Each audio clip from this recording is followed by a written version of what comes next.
대한민국 최고의 방송 역전 용사들, 오늘도 국내외 계신 시청자 여러분들과 함께 하기 위해서 이렇게 모였습니다.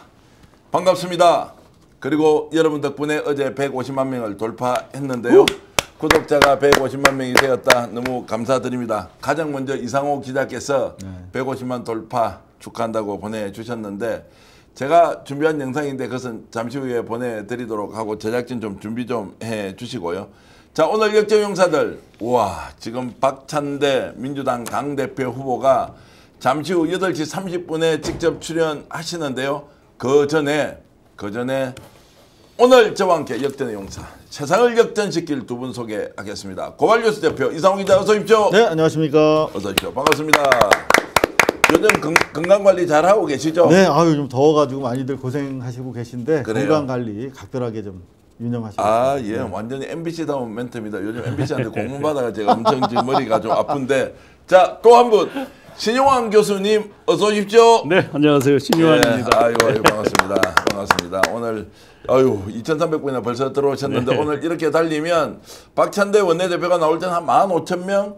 그러면 스픽스가 매불쇼 뉴스공장보다는 10분 1밖에 안 되겠지만, 오히려 다시 보기를 통해서, 재방송을 통해서 훨씬 더 많은 분들께 보여드리겠다, 이런 각오를 하면서 오늘 방송 재밌게 한번 해보겠습니다.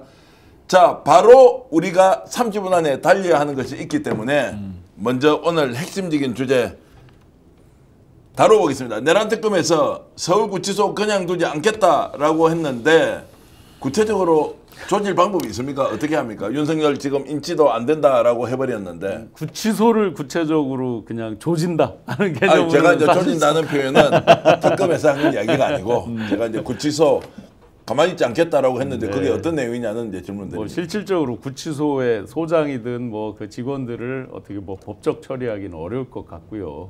현실적으로. 그러면 이제 계속해서 인치 조사실로 데리고 오는 거, 끌고 온다는 뜻이잖아요. 끌어다가 둔다 이 뜻이잖아요. 한자어인데, 그거에 대한 압박을 한 번 정도 더 한다. 그리고 안 됐을 때는 더 추가적으로 하지 않고도 바로 구속 기소할 수 있다.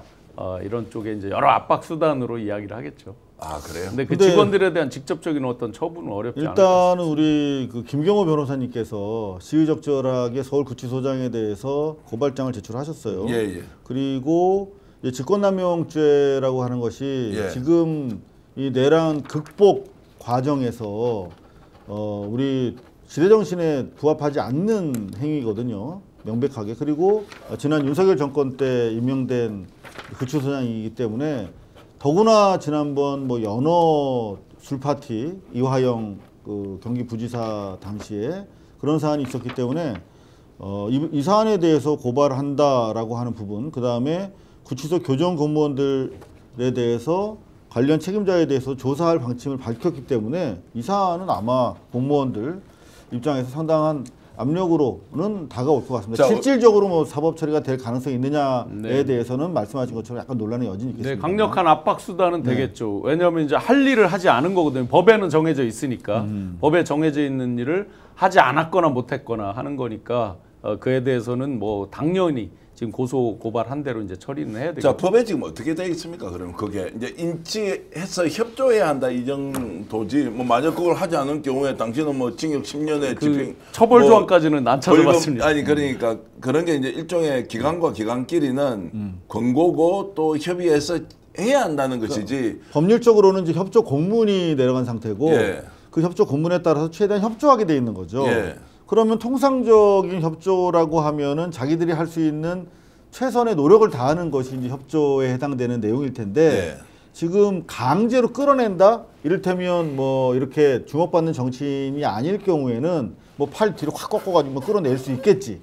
근데 이 사안에는 내가 안 나간다고 버틸 경우에 강제력과 물리력을 사용하는 데는 한계가 있을 거란 말이에요. 그걸로 또 여론에 또 일부 윤어게인 쪽에 어필을 할 것이고, 당연히 김게리 같은 선수들은 그 교도관에 대해서 폭력 행위 등에 대해서 과잉이다라고 하는 또 법률적인 또 액션에 들어갈 것이 거의 명확해 보이기 때문에, 그런저런 상황에서 사실상 눈치 보기 급급하고 있는 것이 현재 교정당국 아닐까 이렇게 박근혜 보입니다. 당시에도 이제 똑같은 패턴이거든요. 지금 실제로 이제 그러면 출장 조사를 할 거냐 말 거냐 논란. 옆에 이제 별도 조사실로 거기까지도 못 가느냐 등등 하다가 결국 이제 출장 조사는 안 했죠. 지금 윤 측 변호인들이 하는 얘기죠. 출장 조사 와라 이런 얘기잖아요. 마치 그 인체하는 거 외에는 다른 수단이 없는 것처럼 언론을 호도한다면서 특검을 비난을 했습니다. 이들은 계속해서 그 한 줌도 안 되는 그 지지자들에게 계속 시그널만 보내고 있는 거죠. 핍박받는 모습의 연출이 이들의 궁극적 목적이다라고 보여집니다. 근데 여기서 정말 우리가 분노하는 지점은 뭐냐면 바로 박근혜가 그렇게 인치에 응하지 않고 버틸 때 대단히 수사상의 애로를 겪었던 것이 바로 이제 그 국정농단 특검이었단 말이에요. 네. 그 수사를 했던 팀장이 자신이면서 그때 당시에 사법처리 검찰 조사에 응하지 않는다고 언론에다가 규탄하던 자가 그걸 그대로 지금 복귀해서 반복하고 있다. 이건 정말 분노할 지점이죠. 이상호 기자님, 이제 그 노트북을 약간 오른쪽으로 좀 당겨 주시면, 예, 우리가 중요한 먹고 살아야 되는 광고가 지금 잘 안 보여서 이상호 기자 한번 비춰 주십시오. 죄송합니다. 아이고 잘 보입니다. 사과 쿠키 세트 29,900원인데 여러분 지금 자 댓글창하고 이제 상품이 있는데 자 어쨌든 네. 요거 한번 여쭤볼게요. 지금 만약 이상호 기자가 네. 조은석 특검이다, 특별검사다, 그러면 어떻게 조치합니까? 일단의 그 액션이 나왔어요.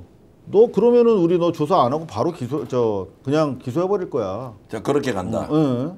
자 우리 진영환 교수님은 근데 저는 그게 조은석 특검이 반발짝 빠르게 움직인 거라고 봅니다. 실제 조사할 필요 없이 기소한다예요. 왜 그러냐면 지금 조사를 할수록 버팅길수록 마치 피해자 코스프레 그리고 그들의 지지자들 극소수 지지자들에 대한 자극 이것만 계속해서 이용당할 수도 있다. 그렇기 때문에 왜냐하면 조사를 특별히 하지 않아도 이미 술술술 주변에서 다 김태효마저 다 불고 있기 때문에 또 나오는 증거가 있기 때문에 압수수색 통해서 충분히 입증하는 데 큰 문제가 없다라고. 그러니까 통상적으로 보시면 그 저렇게 인치당할 때까지 일반적인 구속 피의자 같은 경우는 버티지 않죠. 어떻게든 최대한 자기 입장을 어필하려고 검찰의 부름에 나가서 조서를 작성하죠.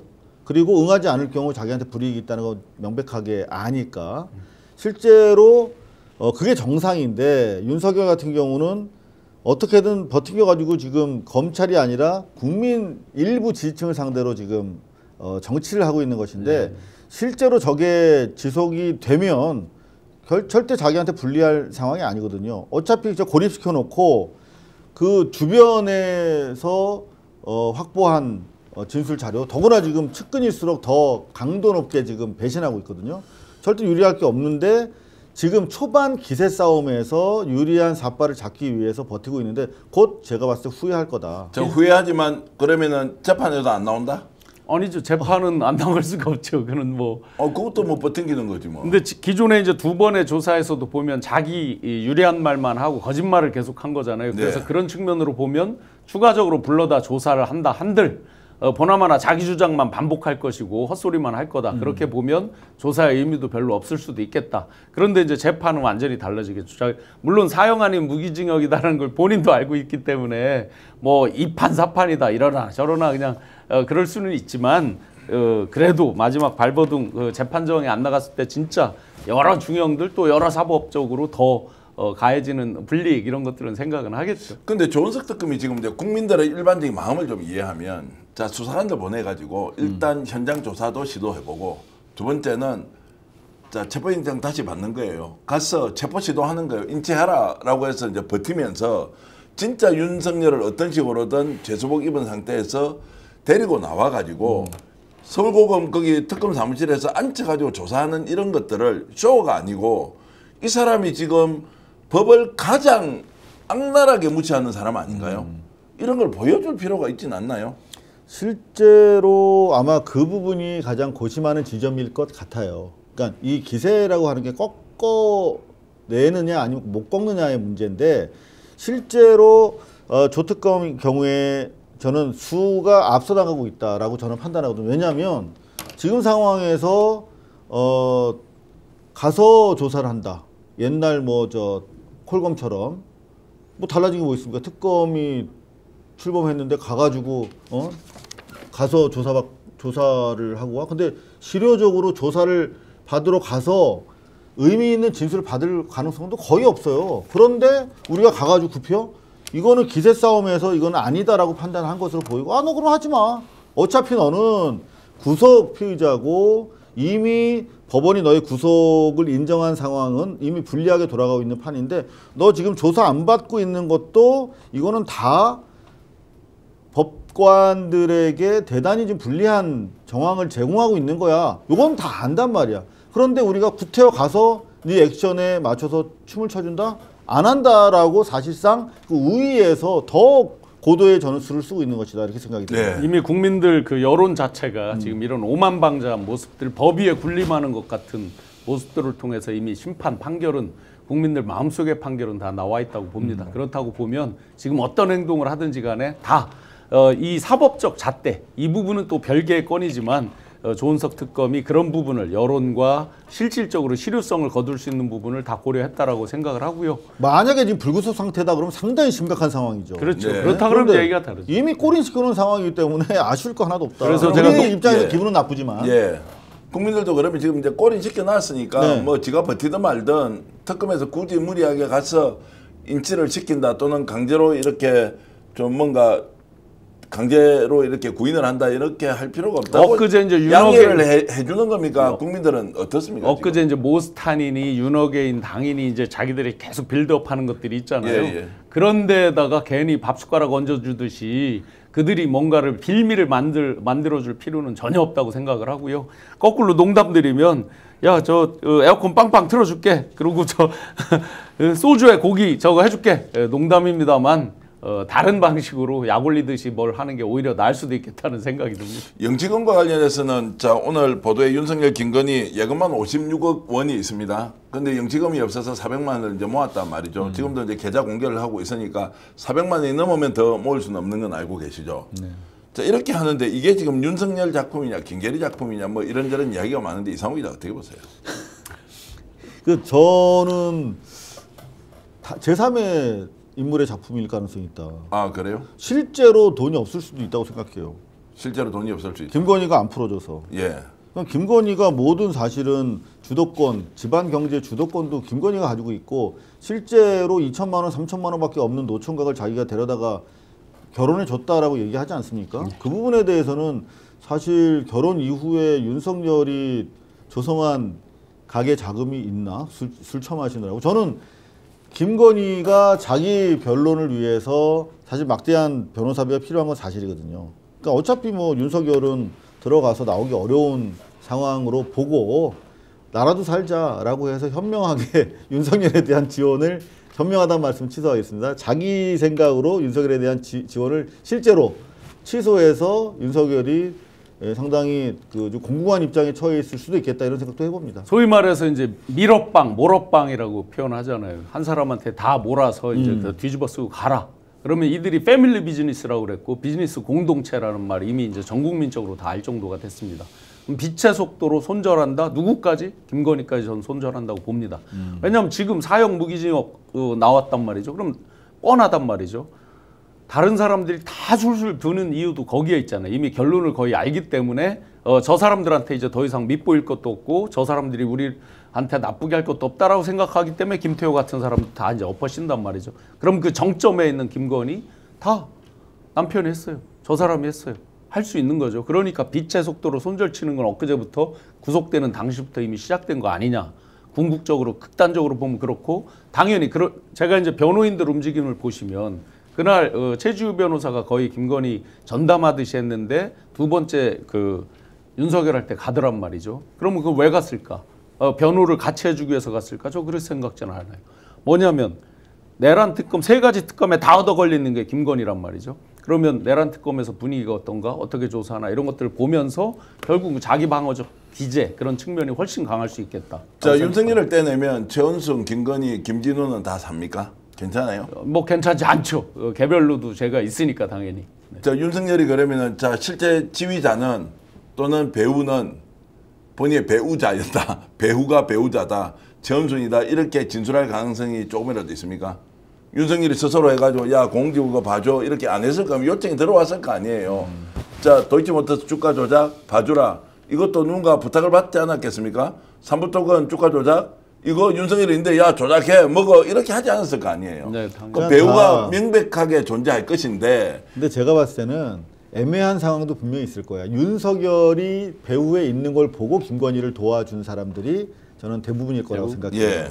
김건희가 직접 나서서 지시하거나 뭐 청탁했을 가능성도 있죠. 이제 뭐 핸드폰이 정밀하게 까지면은 그런 부분도 드러날 거라고 기대를 하는데 상당수는 윤석열이 남편인 걸 보고 알아서 기었을 가능성이 대단히 높아 보이거든요. 근데 실제 그런 상황이 이제 앞으로 재밌는 게 펼쳐질 걸로 저는 기대를 하고 있는데 이를테면 최근에 있었던 바로 그 줄리 재판 관련해 가지고 줄리의 실체, 김건희의 실체가 지금 점점 드러나고 있어요. 예, 예. 그런 가운데 제일 재밌는 것 중에 하나가 첫 번째 그 의사와의 결혼 과정 그리고 결혼 생활이 지속되는 와중에 양재택을 이미 만나고 있었다는 거거든. 근데 양재택은 그 가족들 간의 대화까지 다 법정에서 까졌어요. 공개가 됐습니다. 죄송합니다. 예, 예. 자꾸 제가 까졌단 말은 공개가 됐는데 거기 내용 보면 양재택을 꽉 잡고 있기 때문에 우리 누구야 김건희가 우리 다 가정 이거 걱정 없이 이거 좀 프로텍트 보호해주고 있어 이런 내용까지 다 나온단 말이에요. 그러니까 철저히 양재택도 수단이었고 이어서 윤석열도 김건희 패밀리 비즈니스의 수단이었다는 사실을 어느 순간 깨닫는다면 저는 둘 사이의 폭로전도 저는 가능하지 않을까. 두 가지로 그런 기대를 해봅니다. 한번 두 가지만 한번 보자고요. 2013년도에 이제부터 쭉 있는 코바나 콘텐츠 전시기의 후원 그 네. 리스트들을 보세요. 그러면 대부분 약점이 잡혔거나 조사를 받고 있거나 이런 경우가 많습니다. 다 그런 건 아니지만 그러면 그 정점에 당시에 중수부장이라든지 중앙지검장이라든지 뭐 검찰총장이라든지 쭉 이제 검찰의 그런 거잖아요. 그러면 김건희 입장에서 저는 잘 몰라요. 남편 보고 사람들이 이렇게 소위 말하는 권력형 게이트 이렇게 되는 거죠. 2023년도 184억을 투자했다 하는 부분에서도 결국 본 거는 그 뒤에 뒷그림자. 그런데 그거는 윤석열, 김건희. 그런데 공식적 직함은 어쨌든 대통령은 윤석열 이렇게 되는 거죠. 그러니까 다 밀어빵을 하고 우리는 몰랐다.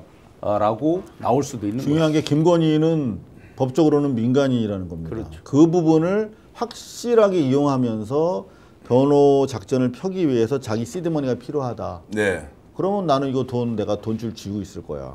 윤석열은 뭐 어떻게 되든 상관없어. 뭐 내란의 공법, 직권남용의 공법, 뭐 여러 가지로 이제 공범으로 갈 가능성이 높은데 그것은 윤석열의 뭐 진술도 중요하지만 뭐 비화폰 들고 자기가 한 게 있으니까 자 그러면 이제 이 질문 좀 드려보겠습니다. 솔직하게 대답해 주십시오. 두 사람 심리적으로는 갈랐었다. 윤석열, 김건희 심리적으로는 갈랐었다. 법적으로는 부부관계인데 갈랐었다 아니다. 헐리우드 액션으로 저렇게 보이는 것이다. 영장 같은 것도 개인적으로 계좌 공개해서 받고 하는 것에 대해서 솔직하게 이상호 기자가 봤을 때는 갈라섰다 심리적으로 아직은 아니다. 어떻게 보십니까? 저는 갈라선 지 오래다. 갈라선 지 오래됐다. 네. 쫓겨났네 그럼 한 사람은. 그렇죠. 그 며칠 전에 그 아크로비스타 압수수색 당했어요. 예. 그죠? 압수수색 당하는 상황에서 집에 누가 있었냐면 예. 김건희가 있었습니다. 혼자 있었다고 그래요? 예. 근데 그때 저 주변 상황을 좀 취재를 해보니까 너무나 담담하고 당당하더래요. 와. 지금 우리가 알기로는 휠체어 타고 나와갖고 뭐 지금 뭐 우울증에 뭐 완전 건강이 엄청나게 안 좋은 걸로 알고 있잖아요. 네. 그렇지 않답니다. 건강하대요. 그리고 이 판단력 지금 엄청나게 머리 돌리고 있다는데 그날도 수사관들이 쫙 밀려 들어오는데 담담하고 하시라고 깜짝 놀랐다는 얘기를 들었어요. 직접 들었습니다. 압색 들어온다는 걸 모르고 있었습니까? 알고 있었다? 알았겠죠. 뭐 대충 각오하고 있었겠죠. 그래요? 네. 아니 좀 더 그 이야기 누구한테 들었습니까? 그건 밝힐 수 없습니다. 아 밝혀주세요. 왜냐면 그 안 밝히니까 다 경찰 잡혀가서 요즘 신영환 교수하고 조사를 엄청 받고 있어요. 조사 받고 싶어요. 빨리 이야기하세요. 제가 조사 받으시면 다 도와드릴게요. 그 현장에 있던 분한테 직접 들었습니다. 아 그래요? 네네. 그럼 압수수색했던 어쨌든 수사관 또는 뭐 그 주변 인물한테 수사관 또는 경호관 이렇게 경호관 이제 이렇게 네, 더 이상은 안 됩니다. 예. 네. 자 그런데 네. 실제로 너무나 쌩쌩하고 태연하고 건강 상태도 아무 문제가 없다. 그러면 참외 먹던 게 맞네. 맞아요. 그제 휠체어 타고 나왔잖아. 지금 우울증 심하다고. 그러니까 이미 둘 사이에 시작이라는 게 있었는지 솔직히 잘 모르겠어요.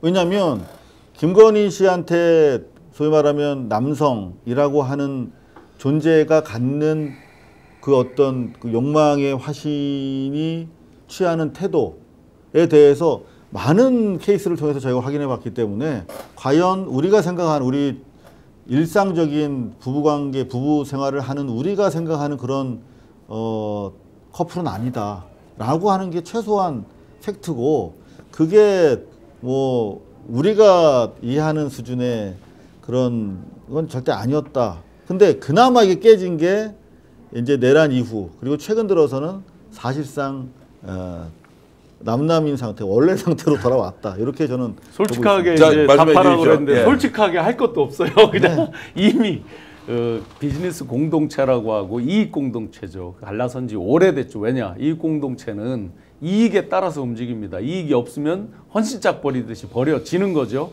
그러면 대통령으로서 아마 이제 그 딱 내란이 실패하면서 버릴 각오를 했을 거다. 와. 그럼 작년 12.4만이에요. 그죠? 그 실패한 거잖아요. 그걸 느끼는 순간부터 상당 부분 뛰었을 거다. 그리고 각종 증거인멸 이런 것들을 더 빠른 속도로 본인들이 했을 가능성이 있죠. 자, 지금부터 이제 저희들의 하이라이트 한 개 더 만듭니다. 네. 두 번째 질문입니다. 윤석열은 그러면 김건희에 대해서 네. 어떻게 생각하고 있을까? 저는 항상 어려운 질문 저한테 먼저 하시는데. 그러면 지금 신영환 교수한테 바로 가겠습니다. 그건 제가 조금 솔직하게 말씀드리겠습니다. 해주십시오. 예. 굉장히 중요한 이야기라고. 네, 중요한 얘기예요. 예. 턱 밑에서 그래도 누구보다 많이 본 사람이니까 그러니까. 윤은 그런 면에서는 굉장히 낭만주의적인 면이 있어요. 그러니까 윤은 김건희는 완전히 이 공동체의 계산적인 면이 강했을 것이고 윤은 그보다는 조금 더 인간적인 뭔가가 있었을 것이다. 그러니까 뭐 애틋함도 있고 나름 있었을 거예요. 부인에 대한 그런 것도. 이야. 그거는 둘 간의 온도차는 확실히 다르다. 둘은 정확히 표현하면 김건희 패밀리, 원래 있는 김건희 패밀리 그리고 윤, 요거는 온도 차이가 크다라고 저는 생각합니다. 그러면 버림받은 윤석열은 자신을 챙겨줄 것이라고 여전히 그냥 먼 산을 쳐다보고 있다. 먼 산까지는 아니지만 그러니까 이제 최근에 뭐 뭣도 없고 변호사 비용도 없고 막 이렇게 이야기하는 게 현실이다.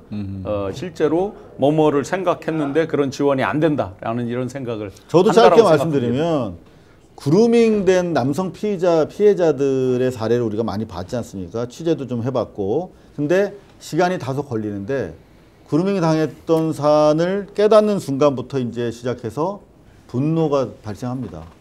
근데 그 시점이 언제인지 모르겠습니다만 적어도 이번 재판 과정에 그게 만약에 온다면 네. 상당히 재미있는, 아마 뭐 부부 클리닉이나 뭐 사랑과 전쟁 이런 막장 드라마 이상되는 내용들이 아마 법정이나 조사실에서 울려 퍼지기 시작하지 않을까. 방송 제가 에피소드로 말씀드려 볼게요. 이 김건희 관련된 어떤 전화 이런 거 올 때 이제 이렇게 받다가 딱 이제 사라지죠. 방으로 가서 막 받고 정말 뭐 계획 섹스, 소액 섹스 막 나오죠. 그런 때 딱 나왔을 때 보면 이게 가식이냐 진실이냐 봤을 때 그런 때 가식적이지 않아요. 그런 때.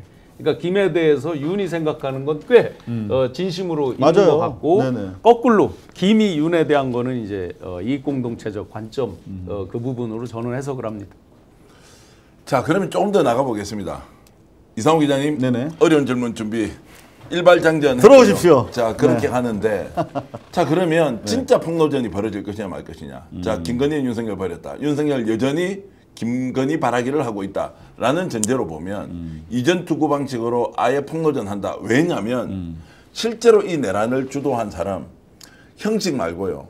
내용은 누가 내란 저질렀습니까? 누굽니까? 실제로 조정자는 누구냐고요. 최고 의사결정권자 누구냐고 먼저 말씀해 주십시오. 제가 먼저 말씀드릴까요? 예. 김봉식 서울청장이 뭐라고 했습니까? 가족사라고 그랬잖아요. 예. 그럼 가족사의 촉발, 그 원인 제공 이런 것들은 대부분이 누가 했습니까? 김건희죠. 예, 김건희죠. 그러면 내란의 트리거 포인트를 땡긴 실질적 당사자는 김건희로 보는 게 맞죠. 자, 그러면 윤석열 너 계속 다 덮어쓰라.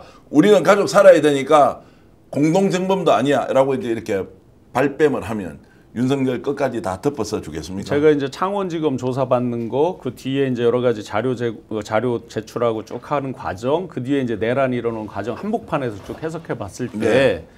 윤은 물론 그 전부터 1년 전부터 준비를 한 거예요. 근데 그날 트리거를 땡기는 것조차도 윤이 결정을 못했을 수도 있죠. 그건 알 수가 없죠. 왜냐하면 뜬금없이 김건희 여사는 몰랐습니다라는 걸 이상민 장관이 얘기하고 하잖아요. 누가 묻지도 않았어요.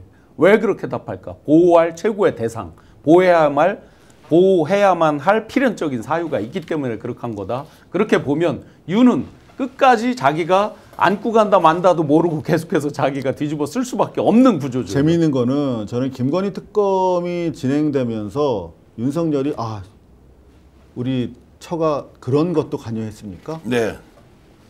현타로 뒤통수 맞는 일들이 계속 드러날 겁니다. 줄리 재판에서도 계속 그런 것들이 좀 나올 것이고요.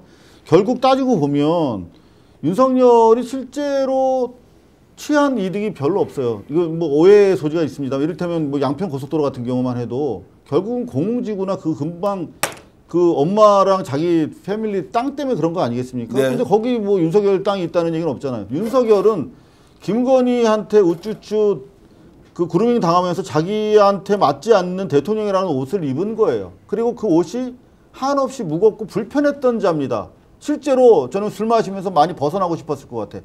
자기는 가지도 않고 출근하지도 않고 공갈 차를 보내면서 그게 자기가 스스로 대통령이라고 생각했겠습니까? 예. 윤석열은 김건희가 부여한 역할에 허수아비에 불과했고 실제로 내란도 우리가 계속 들여다보면 볼수록 끔찍하고 기괴하고 충격적인 것들은 대부분 비선에서 이루어졌고 그 비선의 핵심은 김건희에 의해서 주도됐을 가능성이 현재 대단히 높게 나오고 있지 않습니까?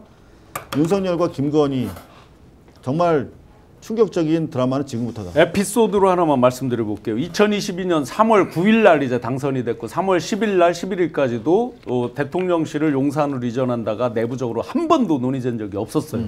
그러다 3월 14일에 처음으로 국방장관 공관을 4명, 5명이 갑니다. 거기 갔다 온 사람들도 6개월의 유예 시간이 필요하다 이런 얘기를 의견을 냅니다. 실제로. 그런데 3월 14일 날 그랬고 가르침대를 가지고 여기 용산으로 이전하고 하는 그 지도 판을 놓고 한 게 3월 20일입니다. 예. 불과 일주일 만에 바뀌죠. 그러면 이런 것들을 윤석열 내란 우두머리 머릿속에서 그게 나왔다 그러면 최소한 저희한테 중간에 뭐뭐를 검토해라 지시가 있었겠죠. 단 한 번도 없었어요. 그럼 일주일 만에 그런 국가의 엄청난 중대사 대통령실을 이전하는 걸 결정했다 누가 있겠습니까?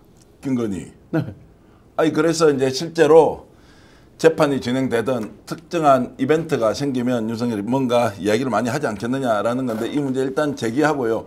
와 댓글 지금 난리 났습니다. 박찬대 후보 언제 나오냐고 지금 방송에 8시 30분에 나오기로 했는데 예 잠시 후에 모시기로 하고요. 저희들 오늘 특별하고 귀한 손님 제가 넥타이를요 이렇게 고급 넥타이 차본 적이 없는데 오늘 정말로 어렵게 한 분 모셨는데요. 자 잠시 후에 소개하기로 하고 그래서 오늘 밀린 광고 미리 좀 하고 가겠습니다. 네. 냉감의류 냉감친구 있습니다. 공동구매 특가로 하는데요. 와 이불 요 그리고 베개피까지 해서 66,000원 하니까요. 완전 판매 완판돼 가지고요. 오늘부터 아마 주문하시는 분은 내일 모레 계속 이렇게 받으면서 아마 순차적으로 공급을 할 것 같은데 자 우리 지금 댓글창으로 지금 나오고도 있고 우리 화면 태그에 있는데요. 냉감친구 끝났고 솔드아웃 됐다가 오후에 공장하고 다시 연결해서 다시 만들기로 했으니까 여러분 주문해 주시면 대한민국 최저 가격에 확실하게 좋은 제품 만날 수 있다라는 거 하시고요. 그리고 인터넷 비교원도 지금 먼저 광고 말씀드리겠습니다. 128만 원 혜택을 드리는데 자 집에서 인터넷 그리고 휴대폰 그리고 정수기 바꿀 때는 1670-2571 128만 원 최대 지원하고 있다. 와 비교원 검색하셔서 들어가셔서 상담하십시오. 정말로 인터넷 비교는 거기서 거긴데요. 인터넷 비교원 서경석뿐만이 아니고 강력하게 제가 추천해 드립니다. 오늘 박찬대 후보가 오시기 때문에 이 광고 더 열심히 필요하신 분 이용해 주시면 고맙겠습니다. 하나 더 하겠습니다. 네. 이상호 기자 쪽으로 좀 비춰주시기 바랍니다. 사과 쿠키 세트가 있는데요. 지금 댓글창에 보시면 와 제가 준비해서 오늘 저녁에 먹으려고 했는데 30몇 개의 유기농 밀가루로 만든 쿠키를 정말로 좋은 가격 4만 몇천 원짜리 29,900원에 판매하고 있다. QR코드 있습니다. 예, 손을 흔드는데 사과 쿠키를 위해서 흔드는 게 아니라 마주 보고 있는 박찬대 후보를 위해서 손을 흔들고 있다. 이 말씀을 드리고요. 필요하신 분들 광화문살롱 정말로 빵 쿠키 맛있다고 하는데 오늘 자 꼭 주문해 주시면 저희들 큰 힘이 되겠습니다. 그 사이에 저희들이 준비한 광고 하나 보고 돌아오겠습니다.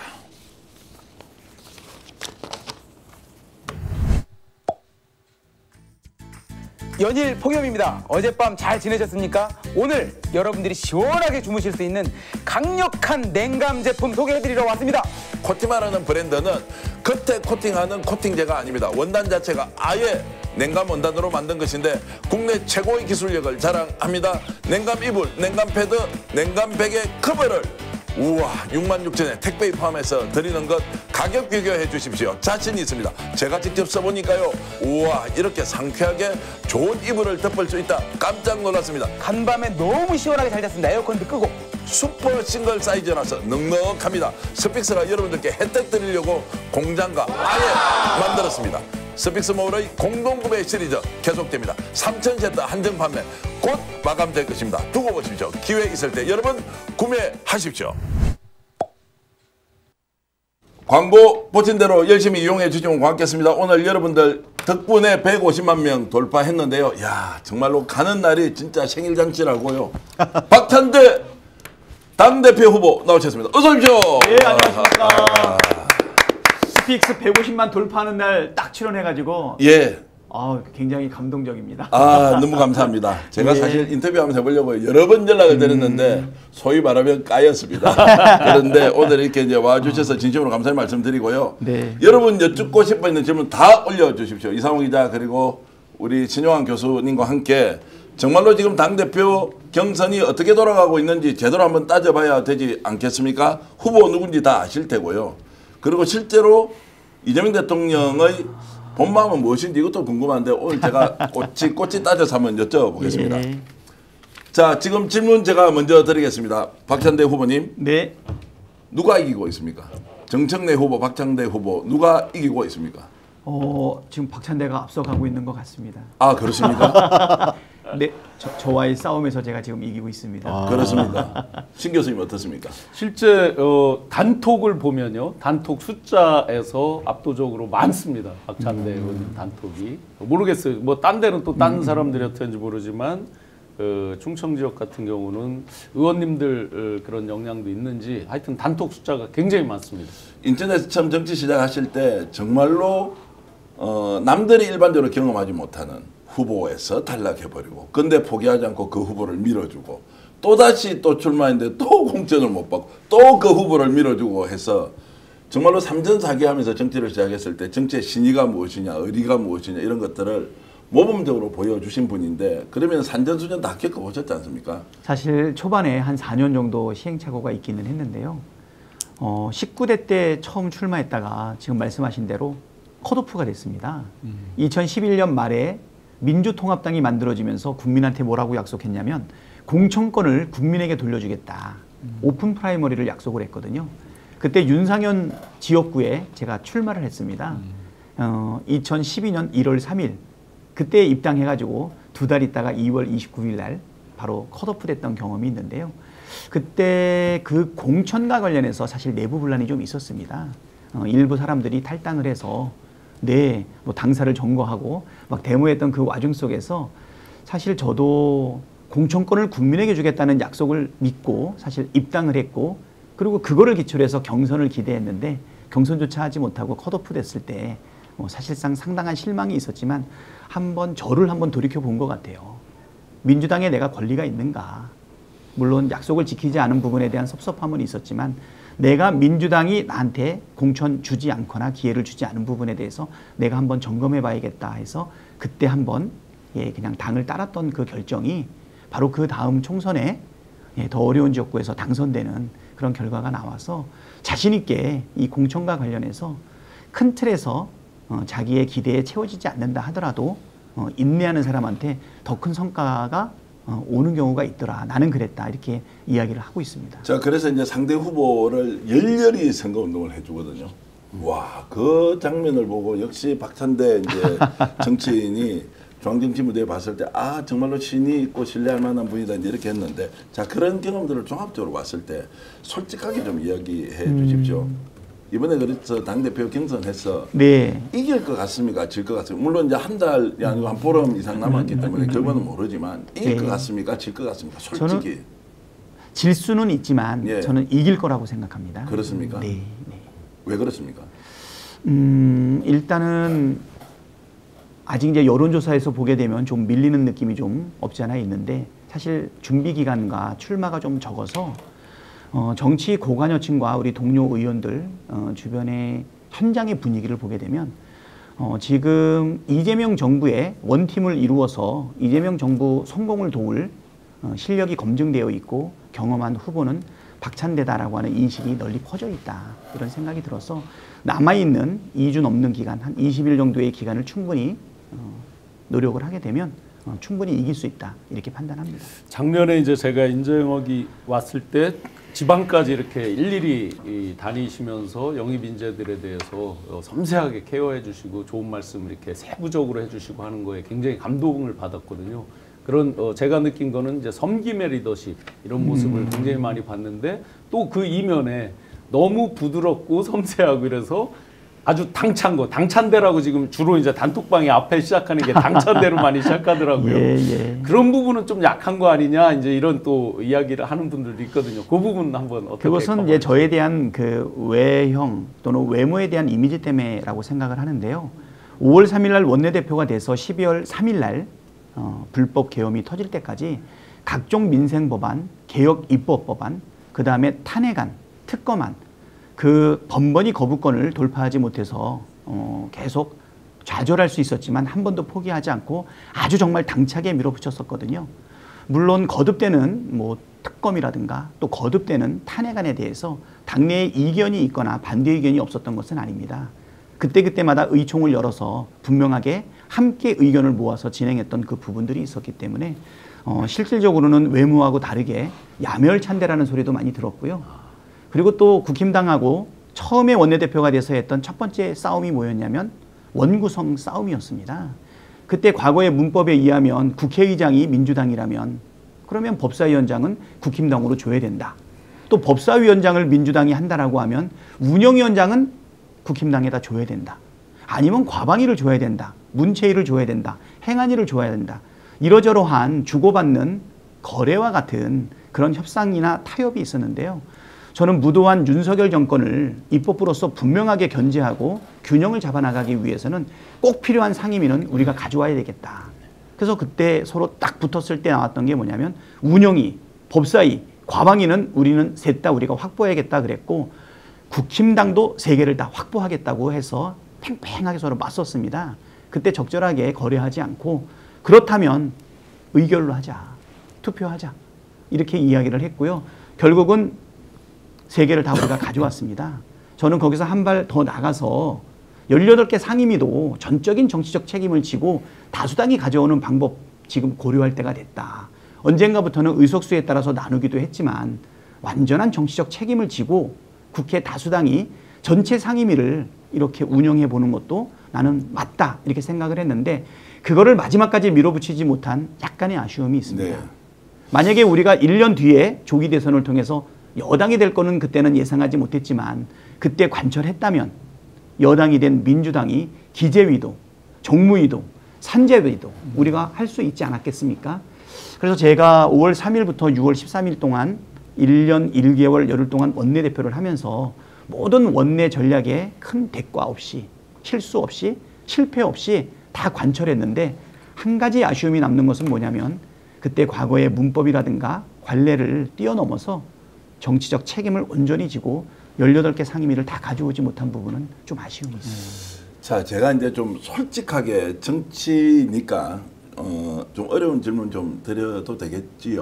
네, 뭐 답변은 뭐 능력껏 하겠습니다. 이제 이 채널마다 다 특징이 있고 또 우리 시청자 여러분들께 좀 판단을 여러분들이 아주 좀 자유롭게 할 수 있기 위해서 제가 어려운 질문 좀 이제 드려보겠습니다. 자, 정청래 후보와 박찬대 후보 두 사람이 실제로 이재명 대통령과 누가 더 가까우냐라는 질문에 대해서 답변을 할 수 있습니까? 답변할 수 있죠. 예. 명심이 누구한테 있느냐 그거는 누가 당대표를 해야 되느냐라고 하는 당무기 입적 요소가 있지만 누가 더 가깝고 친하냐라고 하는 거는 그거야 제가 자신 있게 말씀드리죠. 예. 지난 4, 5년 동안 이재명 대표의 수석 대변인으로 네. 그다음에 최고위원으로 또 비서실장으로 그리고 원내대표로 당대표 직무대행을 2번 수행하고 상임총괄선대위원장으로 지난 4, 5년 동안 함께했던 모든 일을 함께 견뎌내고 이겨내고 성과를 내지 않았습니까? 개인적으로도 또 인간적으로도 가깝긴 제가 더 가깝죠. 네, 그것도 이제 객관적으로 맞는 이야기인데. 네. 그럼 이재명 대통령은 또는 측근을 통해서 대통령이 직접 이번 당 대표 경선에서 의사를 표시한다, 표시하지 않는다. 지금 표시하지 않고 있습니다. 네. 네. 그러면 집단 지성을 믿고 있다는 것이겠죠. 아무래도 대통령이 됐기 때문에 또 네. 당대표 때하고는 또 사회적 책임이라든가 역할이 다르다고 생각됩니다. 얼마 전에 보수 언론인들과 대화에서 오픈했던 내용이 있지 않습니까? 그래도 정하고 박 중에서 누가 더 편하고 마음 가느냐, 누가 당대표가 됐으면 좋겠냐라고 물어봤더니 네. 그렇게 대답했다고 하지 않습니까? 둘 다 좋아한다. 예. 누가 돼도 관계없다. 나는 당연히 대통령다운 답변이라고 생각합니다. 네. 사실 정규재 주필께서 그렇게 물어보기는 했지만 어떤 답변을 기대했겠어요. 역시 대통령답구나라고 하는 답변을 기대하고 그거를 이재명 대통령에 대한 칭찬으로 얘기한 것이지 이재명 대표의 그 마음까지 표현한 것은 아니라고 생각됩니다. 저도 표현할 수 없고요. 그래서 가끔은 물어봅니다. 기자회견할 때. 우리 상대 후보는 명심은 분명히 자기한테 있다고 생각하는데 나는 어떻게 생각하느냐. 그래서 내가 웃으면서 명심은 정한테도 박한테도 있다고 표현할 수 없고 국민 앞에 있는 것은 분명하다. 명심은 국민에게 있다는 것을 명심해라. 내가 이렇게 한번 얘기한 적이 있습니다. 자, 그러면 이제 대통령은 누구를 지지하지 않을 것이고 집단 지성을 믿는다라는 전제로 보면 네. 대통령과 객관적으로 가깝다는 것을 당원들도 알지 않습니까? 누가 알죠. 보더라도 지난 4년 동안 보면 뭐 정청래 대표보다는 우리 박찬대 대표가 더 가깝다고 후보가 이제 생각할 텐데 왜 당원들은 지금 막 박찬대 밀어야 되겠다. 박찬대가 당대표 돼야 돼.